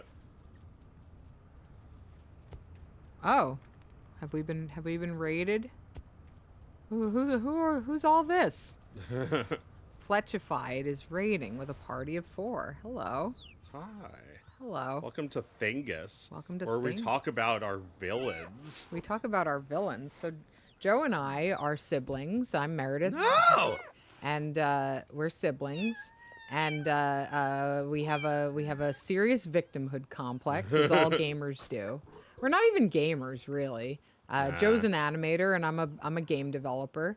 And once a week, we play video games together. And we think about some old shit from when we were kids. And the games often inspire memories that we may have forgotten, unless we had gotten together and played these games and had these conversations. For instance, I did not remember Good Times Are Happening in Maxie's World. That has been reintroduced into my brain, from a deep memory bank. Yeah. That had not been accessed in a while, and stuff like that happens all the time here on Thingus. Yeah, And, things are embedded and they're very much buried. Yes, very buried, but it is still possible to access them, and we get to them occasionally, and a lot of the time they,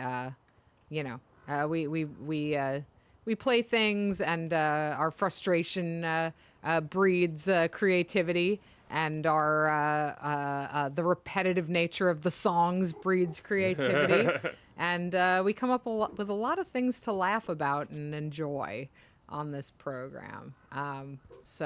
It's the best thing on Twitch. I can't stand everything else besides Thingus. All right, so here's a question, since you know more about Twitch than I do, Joe.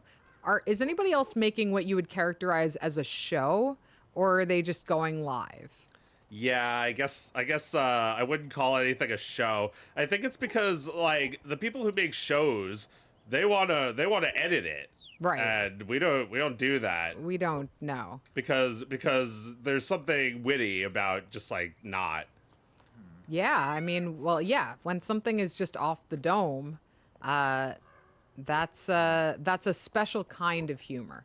And I'm not really interested in editing video of myself to seem funnier. Yeah. That seems like way too much work, and there are much funnier people than me anyway. So I think what you and I improvise together is has more value to an audience than what we could possibly painstakingly edit. Yeah. I don't think anybody wants to see that version of Thingus. I mean, maybe they would, but we're not going to do it because we don't have time. we definitely have some like highlights and best of things of Thingus, but those are only created through this method. Yes. By having it just like come naturally. That's right. So you got to listen to all the shit before you get to the goal. But it's also like these things that we come up with are usually not planned, and once in a while the stars will align, like singing the "Get the Guy" song while playing Mario RPG. Yes, it happens all the time. We come up with funny little things just based on the circumstances of what a live program gives you. Okay, so the Fletchified account isn't verified, so you can't chat through it, but you hope we're having a good stream. Well, thank you. Thank you. Germa is the closest to a show streamer. I'm not familiar. Have you ever seen Germa, Joe? No. There are shows. I think there are shows in that sense, but I've only ever been unlucky enough to stumble across ones that seem to want to replicate the worst parts of chauvinistic Guy Talk FM radio shows. I see. So Joe and I are a port in the storm. We're bringing, what are we bringing? We're bringing that intellectual Jewish energy that is so missing from chauvinistic AM talk guy. Okay, so we've been rated again with a party of 12. Hello. Nice. Hi, everybody. Welcome to Thingus. I'm Meredith, and this is my brother Joe, and we're going to describe what we do all over again. No, we're just having fun. Actually, we're not long for this world. We're just gonna play one or two more games and then call it a night. But okay, so this game, as I've been made to understand, was created by a solo dev who is a mother of 6. Yeah. Who, according to the mythology, just wanted to make a game to make her kids laugh. She didn't have an office to make it. She didn't even have a table. She would sit on the floor after all the children were in bed and work on it for a couple of hours each night. She reportedly spent 400 hours working on this game. And I'll leave the rest to you. Okay.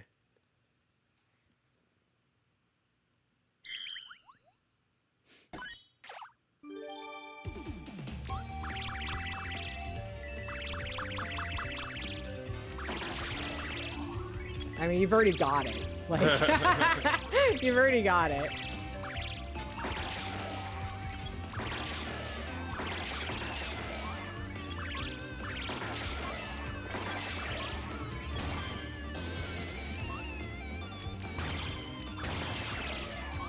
Also, this woman had no experience working in game dev or art or anything. Yeah.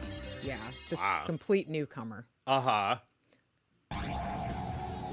Well, it's like, yeah, like, a game used to be some technology company's, like, experimental new product. Now it's just like, a game is just a form of expression. Yeah, because you can just be like a mom of 6 and look at a bunch of YouTube tutorials and figure it out. Yeah.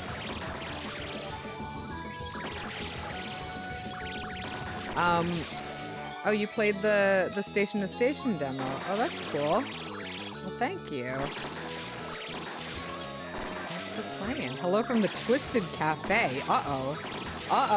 We got people from the Twisted Cafe in here, Joe. The Twisted Cafe? So, what do you guys drink? It's like a coffee, but it's a little fucked up. It's like a fucked up chai. Yeah, I get a little fucked up on my stream. Sometimes I have gamer moments. Yeah, that's when we cut Joe's mic. Yeah, I hope you guys are all having a fun night. Welcome to Thingus. What we're looking for is the Thingus that, you'll add that to the menu. We're looking for Thingus, and Thingus are little crystals of memory buried deep in our subconscious that only two siblings can remind one another of. Yeah. That we can force out of each other by this constant impulse to make the other person laugh. Yes, that's what it's usually for. Yes. It's like, remember Maxie's World? It's like, you're the only person on Earth who remembers Maxie's World, and you didn't even remember it until I said it. I'm like, I can't tell you how strange the experience was of like lovingly putting my son to bed while hearing you talk to our viewers about Maxie's World downstairs. Oh, what's that? Yeah, well, like, I was trying to explain it while you were away, but I feel like probably easier when you're here. Like those not Whata cartoon. That was something else. Those just for kids VHS tapes. VHSs. And, there used to be a time where you could like sell videos, and Disney was making bank, and everyone was copying them, making like Pocahontas, but like the grocery store version. Yes, exactly. Like Queen of the Forest, right? And but like your grandma who doesn't have any eyes, like like your grandma has glasses, but like if she takes them off, there's no eyes underneath. There's just like two little assholes where there should be eyes. She looks at that and she's like, "Oh yes, Pocahontas, that movie she liked so much." And like it came out like 2 weeks ago, Grandma. Why would you think it would be out on VHS? Because you don't know anything, Grandma. Yeah, but that's what they want. They want to trick Grandma. They want to trick Grandma who loves her children. Who loves her children, wants to make them happy. So you watch it because you love Grandma and you want to make Grandma happy. Now Grandma is working on a game. It's like the same Grandma. It's like they made it so easy to make games that she's like, what am I supposed to do? And like, Grandma used to say that while playing a game. Now she says that while making one. Oh yeah, no, Grandma's churning out the best game you've ever seen. She's turning out games that everybody in Japan is going crazy for right now. Yeah, and like, when asked like, how do you explain the success? She's just like, my grandchildren loved this game. Grandma is smoking a bunch of seasoned video game developers who have never made an original thing in their lives. Yeah, and they have fallen and can't get up. They are lost and confused.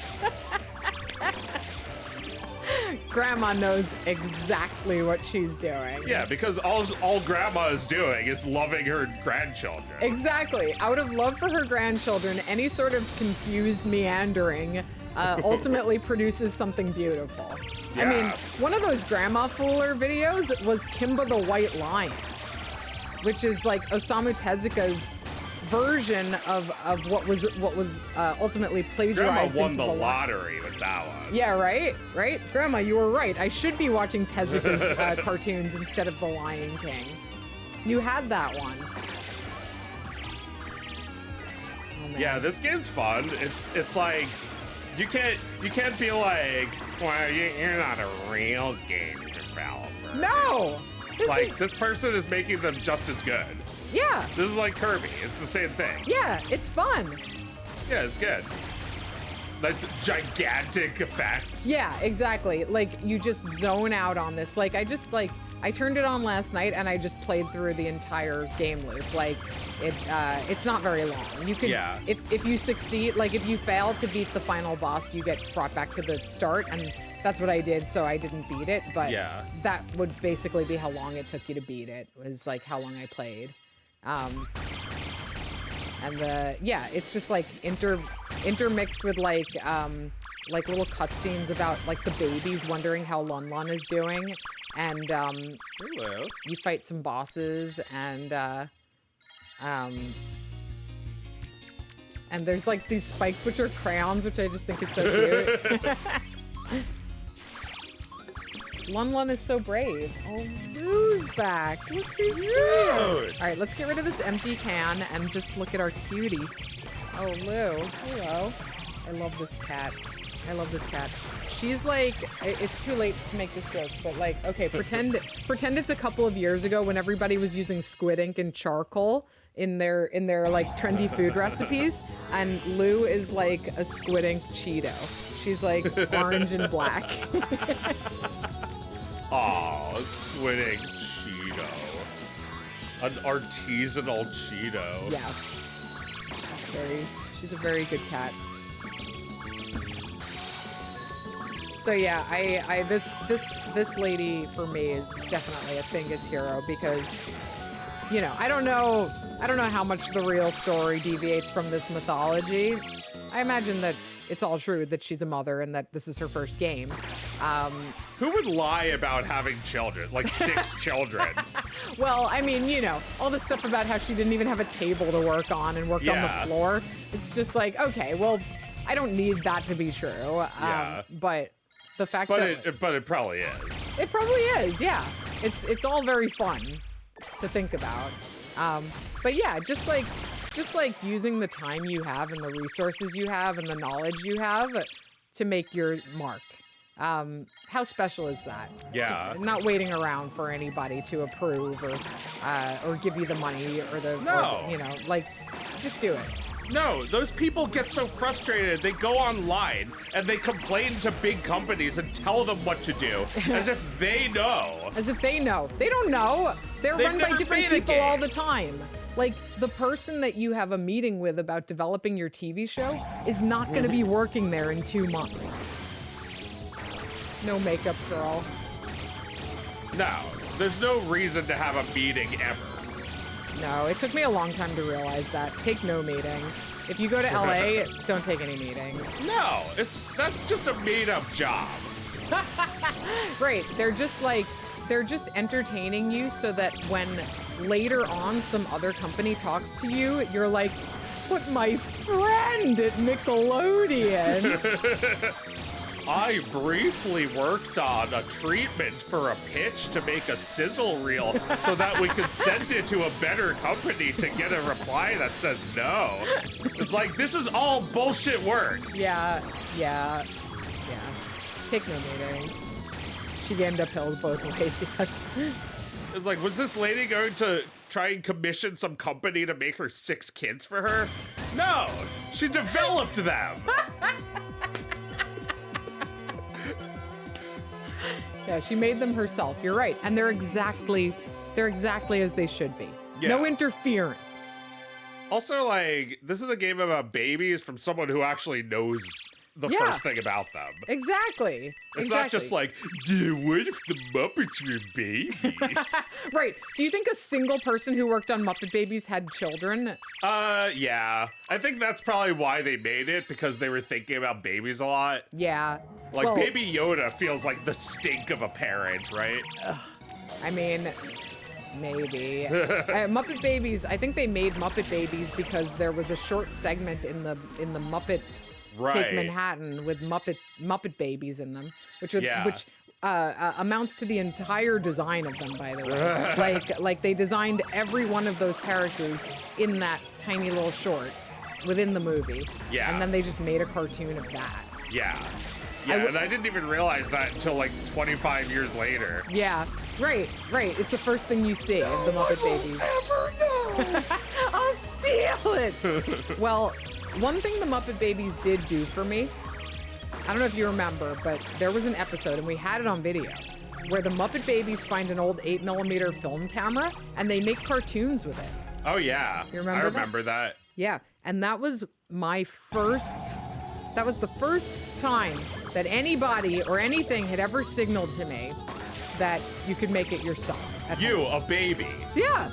You, the creator of babies. Yeah, you've got this. You can do it. So I suppose in that way,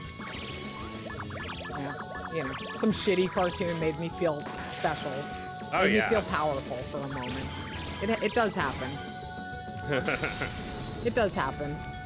I was making fun of Tiny Toons on the last stream because somebody said that Tiny Toons made fun of Raffi, and I was just like, yeah, well, they were probably mad about Raffi not licensing his music to their shitty cartoon, right? They couldn't get a Raffi song for their parody, their music parody episode. Oh my god. So they were mad. They thought he was a jerk. Yeah.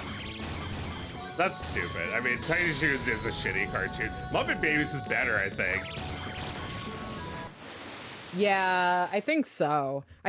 People are tricked into thinking Tiny Toons is good because there was one studio doing like the movie and like a couple of episodes Looked that great. was good. Yeah, that looked good. Everyone's tricked into thinking it's good.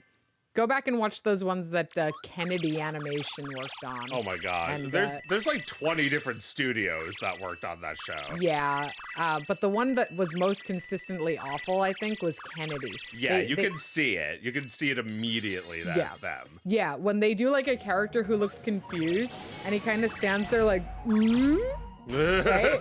Like his hands like kind of like in that shitty Hanna-Barbera tuck behind their bodies. The drawings in Tiny Toons were almost always like really rushed looking. Yeah, and the content was cringe. It was, It was unbearable. Like when I was a kid, I was embarrassed by it. Yeah. That's not good, guys. Yeah. Tiny Toons thinking that they had any right to make fun of Raffi.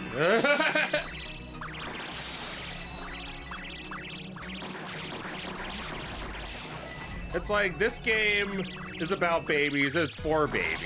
It's like, you know, other games might give you like health. Other games might say, oh, you can only jump 3 times. Yeah. This game knows what babies want. Yeah, exactly. When I realized you can just jump as many times as you want, I was like, hell yeah. I'm actually gonna sit here and play this. Yeah. Yeah, Oh, man. Why does a game have to feel like work? No, just mash the fucking buttons and feel the glory of victory. And it just looks fun, you know? The way it moves is fun. Yeah, and I like how like using the attack button is also kind of like a way of moving or jumping. Yeah. So I'm only pressing that button right now. Right. It's so simple. And every hit feels so powerful. Like the physics of it are just like, yeah, it's all very crunchy. Yeah, it's crispy. It's like some things are pixel and some things aren't. Yeah. I don't care because Yeah, I don't care. Yeah, it's all working really beautifully together. Yeah, I mean it breaks the rules. It doesn't have to follow any, like, you know, you have lots of games that do this nowadays with like pixel art and non-pixel art. Yeah. Everyone's okay with it. We're all all right with it. So there's a lot I haven't seen in this game yet. Apparently there are mom characters too, that I just have not gotten a chance to see. But yeah, Thingus villain, Tiny Toons, and everyone who ever made it, go to hell. Well, I mean, I would still recommend you watch the Vacation one. It's good. Yeah, no, the Vacation movie's really good. But don't expect That to should ever have see been anything Tiny else that good. Toons and nothing else. Yes, absolutely. If that was it, it would be great. But it ends up averaging out to be dog shit because everything else is terrible. Well, it's just, it insists upon itself. It makes you care. If you're a fan of Looney Tunes, it's like, well, when else are you gonna get to watch like cartoon animals do gags? It's like, we're giving it to you. You have to watch it. Right, if you're a kid, you'd already seen every Looney Tune like 500 times. Yeah, except for the ones they banned. Yeah, For being too base. Yeah.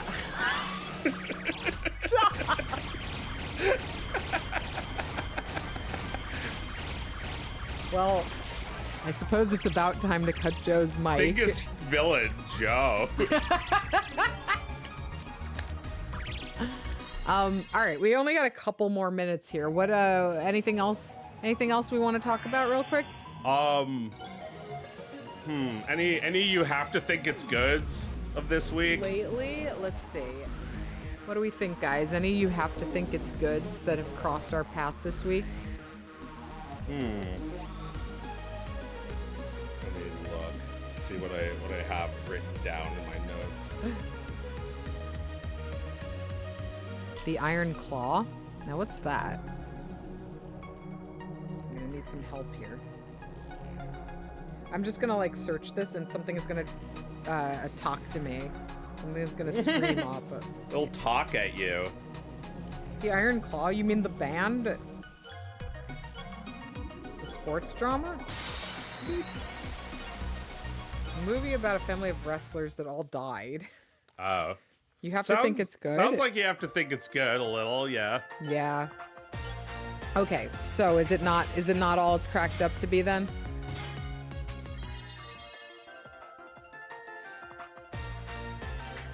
Is it just a big angry red poo? Is this the final boss? Oh, here we go. So you got to get up there. I did not realize that until it was too late.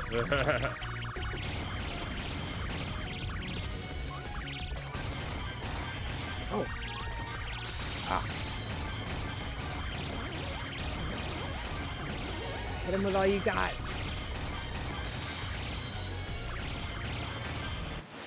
Ah. Time's up. And that sends you back to the beginning of the game. No way. Yeah. I didn't know there was a timer. No. Yeah, it's pretty cruel.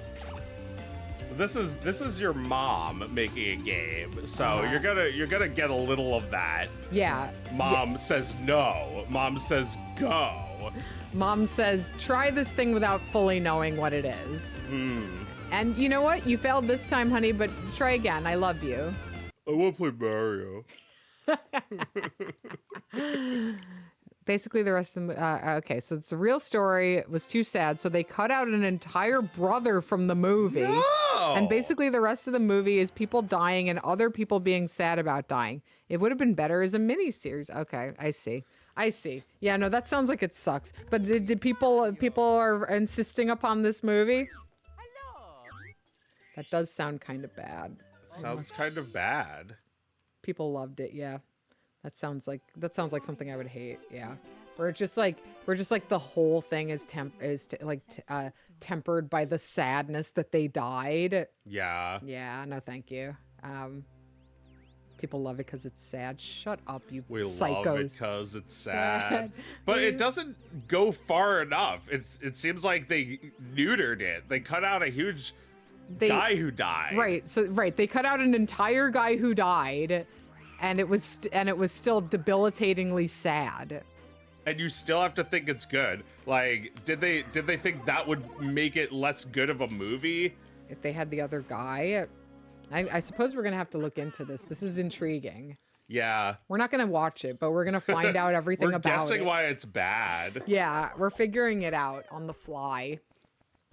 All right, I saw a tutorial for how to skip this Lakitu. Okay, let's see. It's like there is a 3-hour video about invisible walls in Mario. It's like basically if you no. Well, that's the best I can do. There's like a 1 pixel ledge. Why don't you give it a couple tries? You've got 3 minutes. All right, let's do it.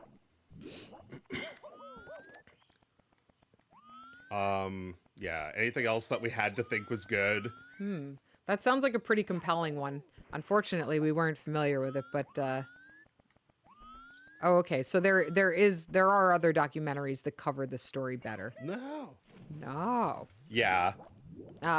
Yeah. I mean, yeah. I feel like that's happened a few times where there like was a very good documentary and then somebody made like some shitty dramatization or like true crime story version of it, and it just did not need to be made at all. Yeah.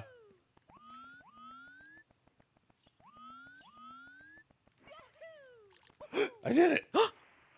You skipped Lakitu? Yeah, there he is. I think that's where we end the show. Way to go, Joe. Thank you. All right, everybody. Thanks for watching. Bye. Thanks for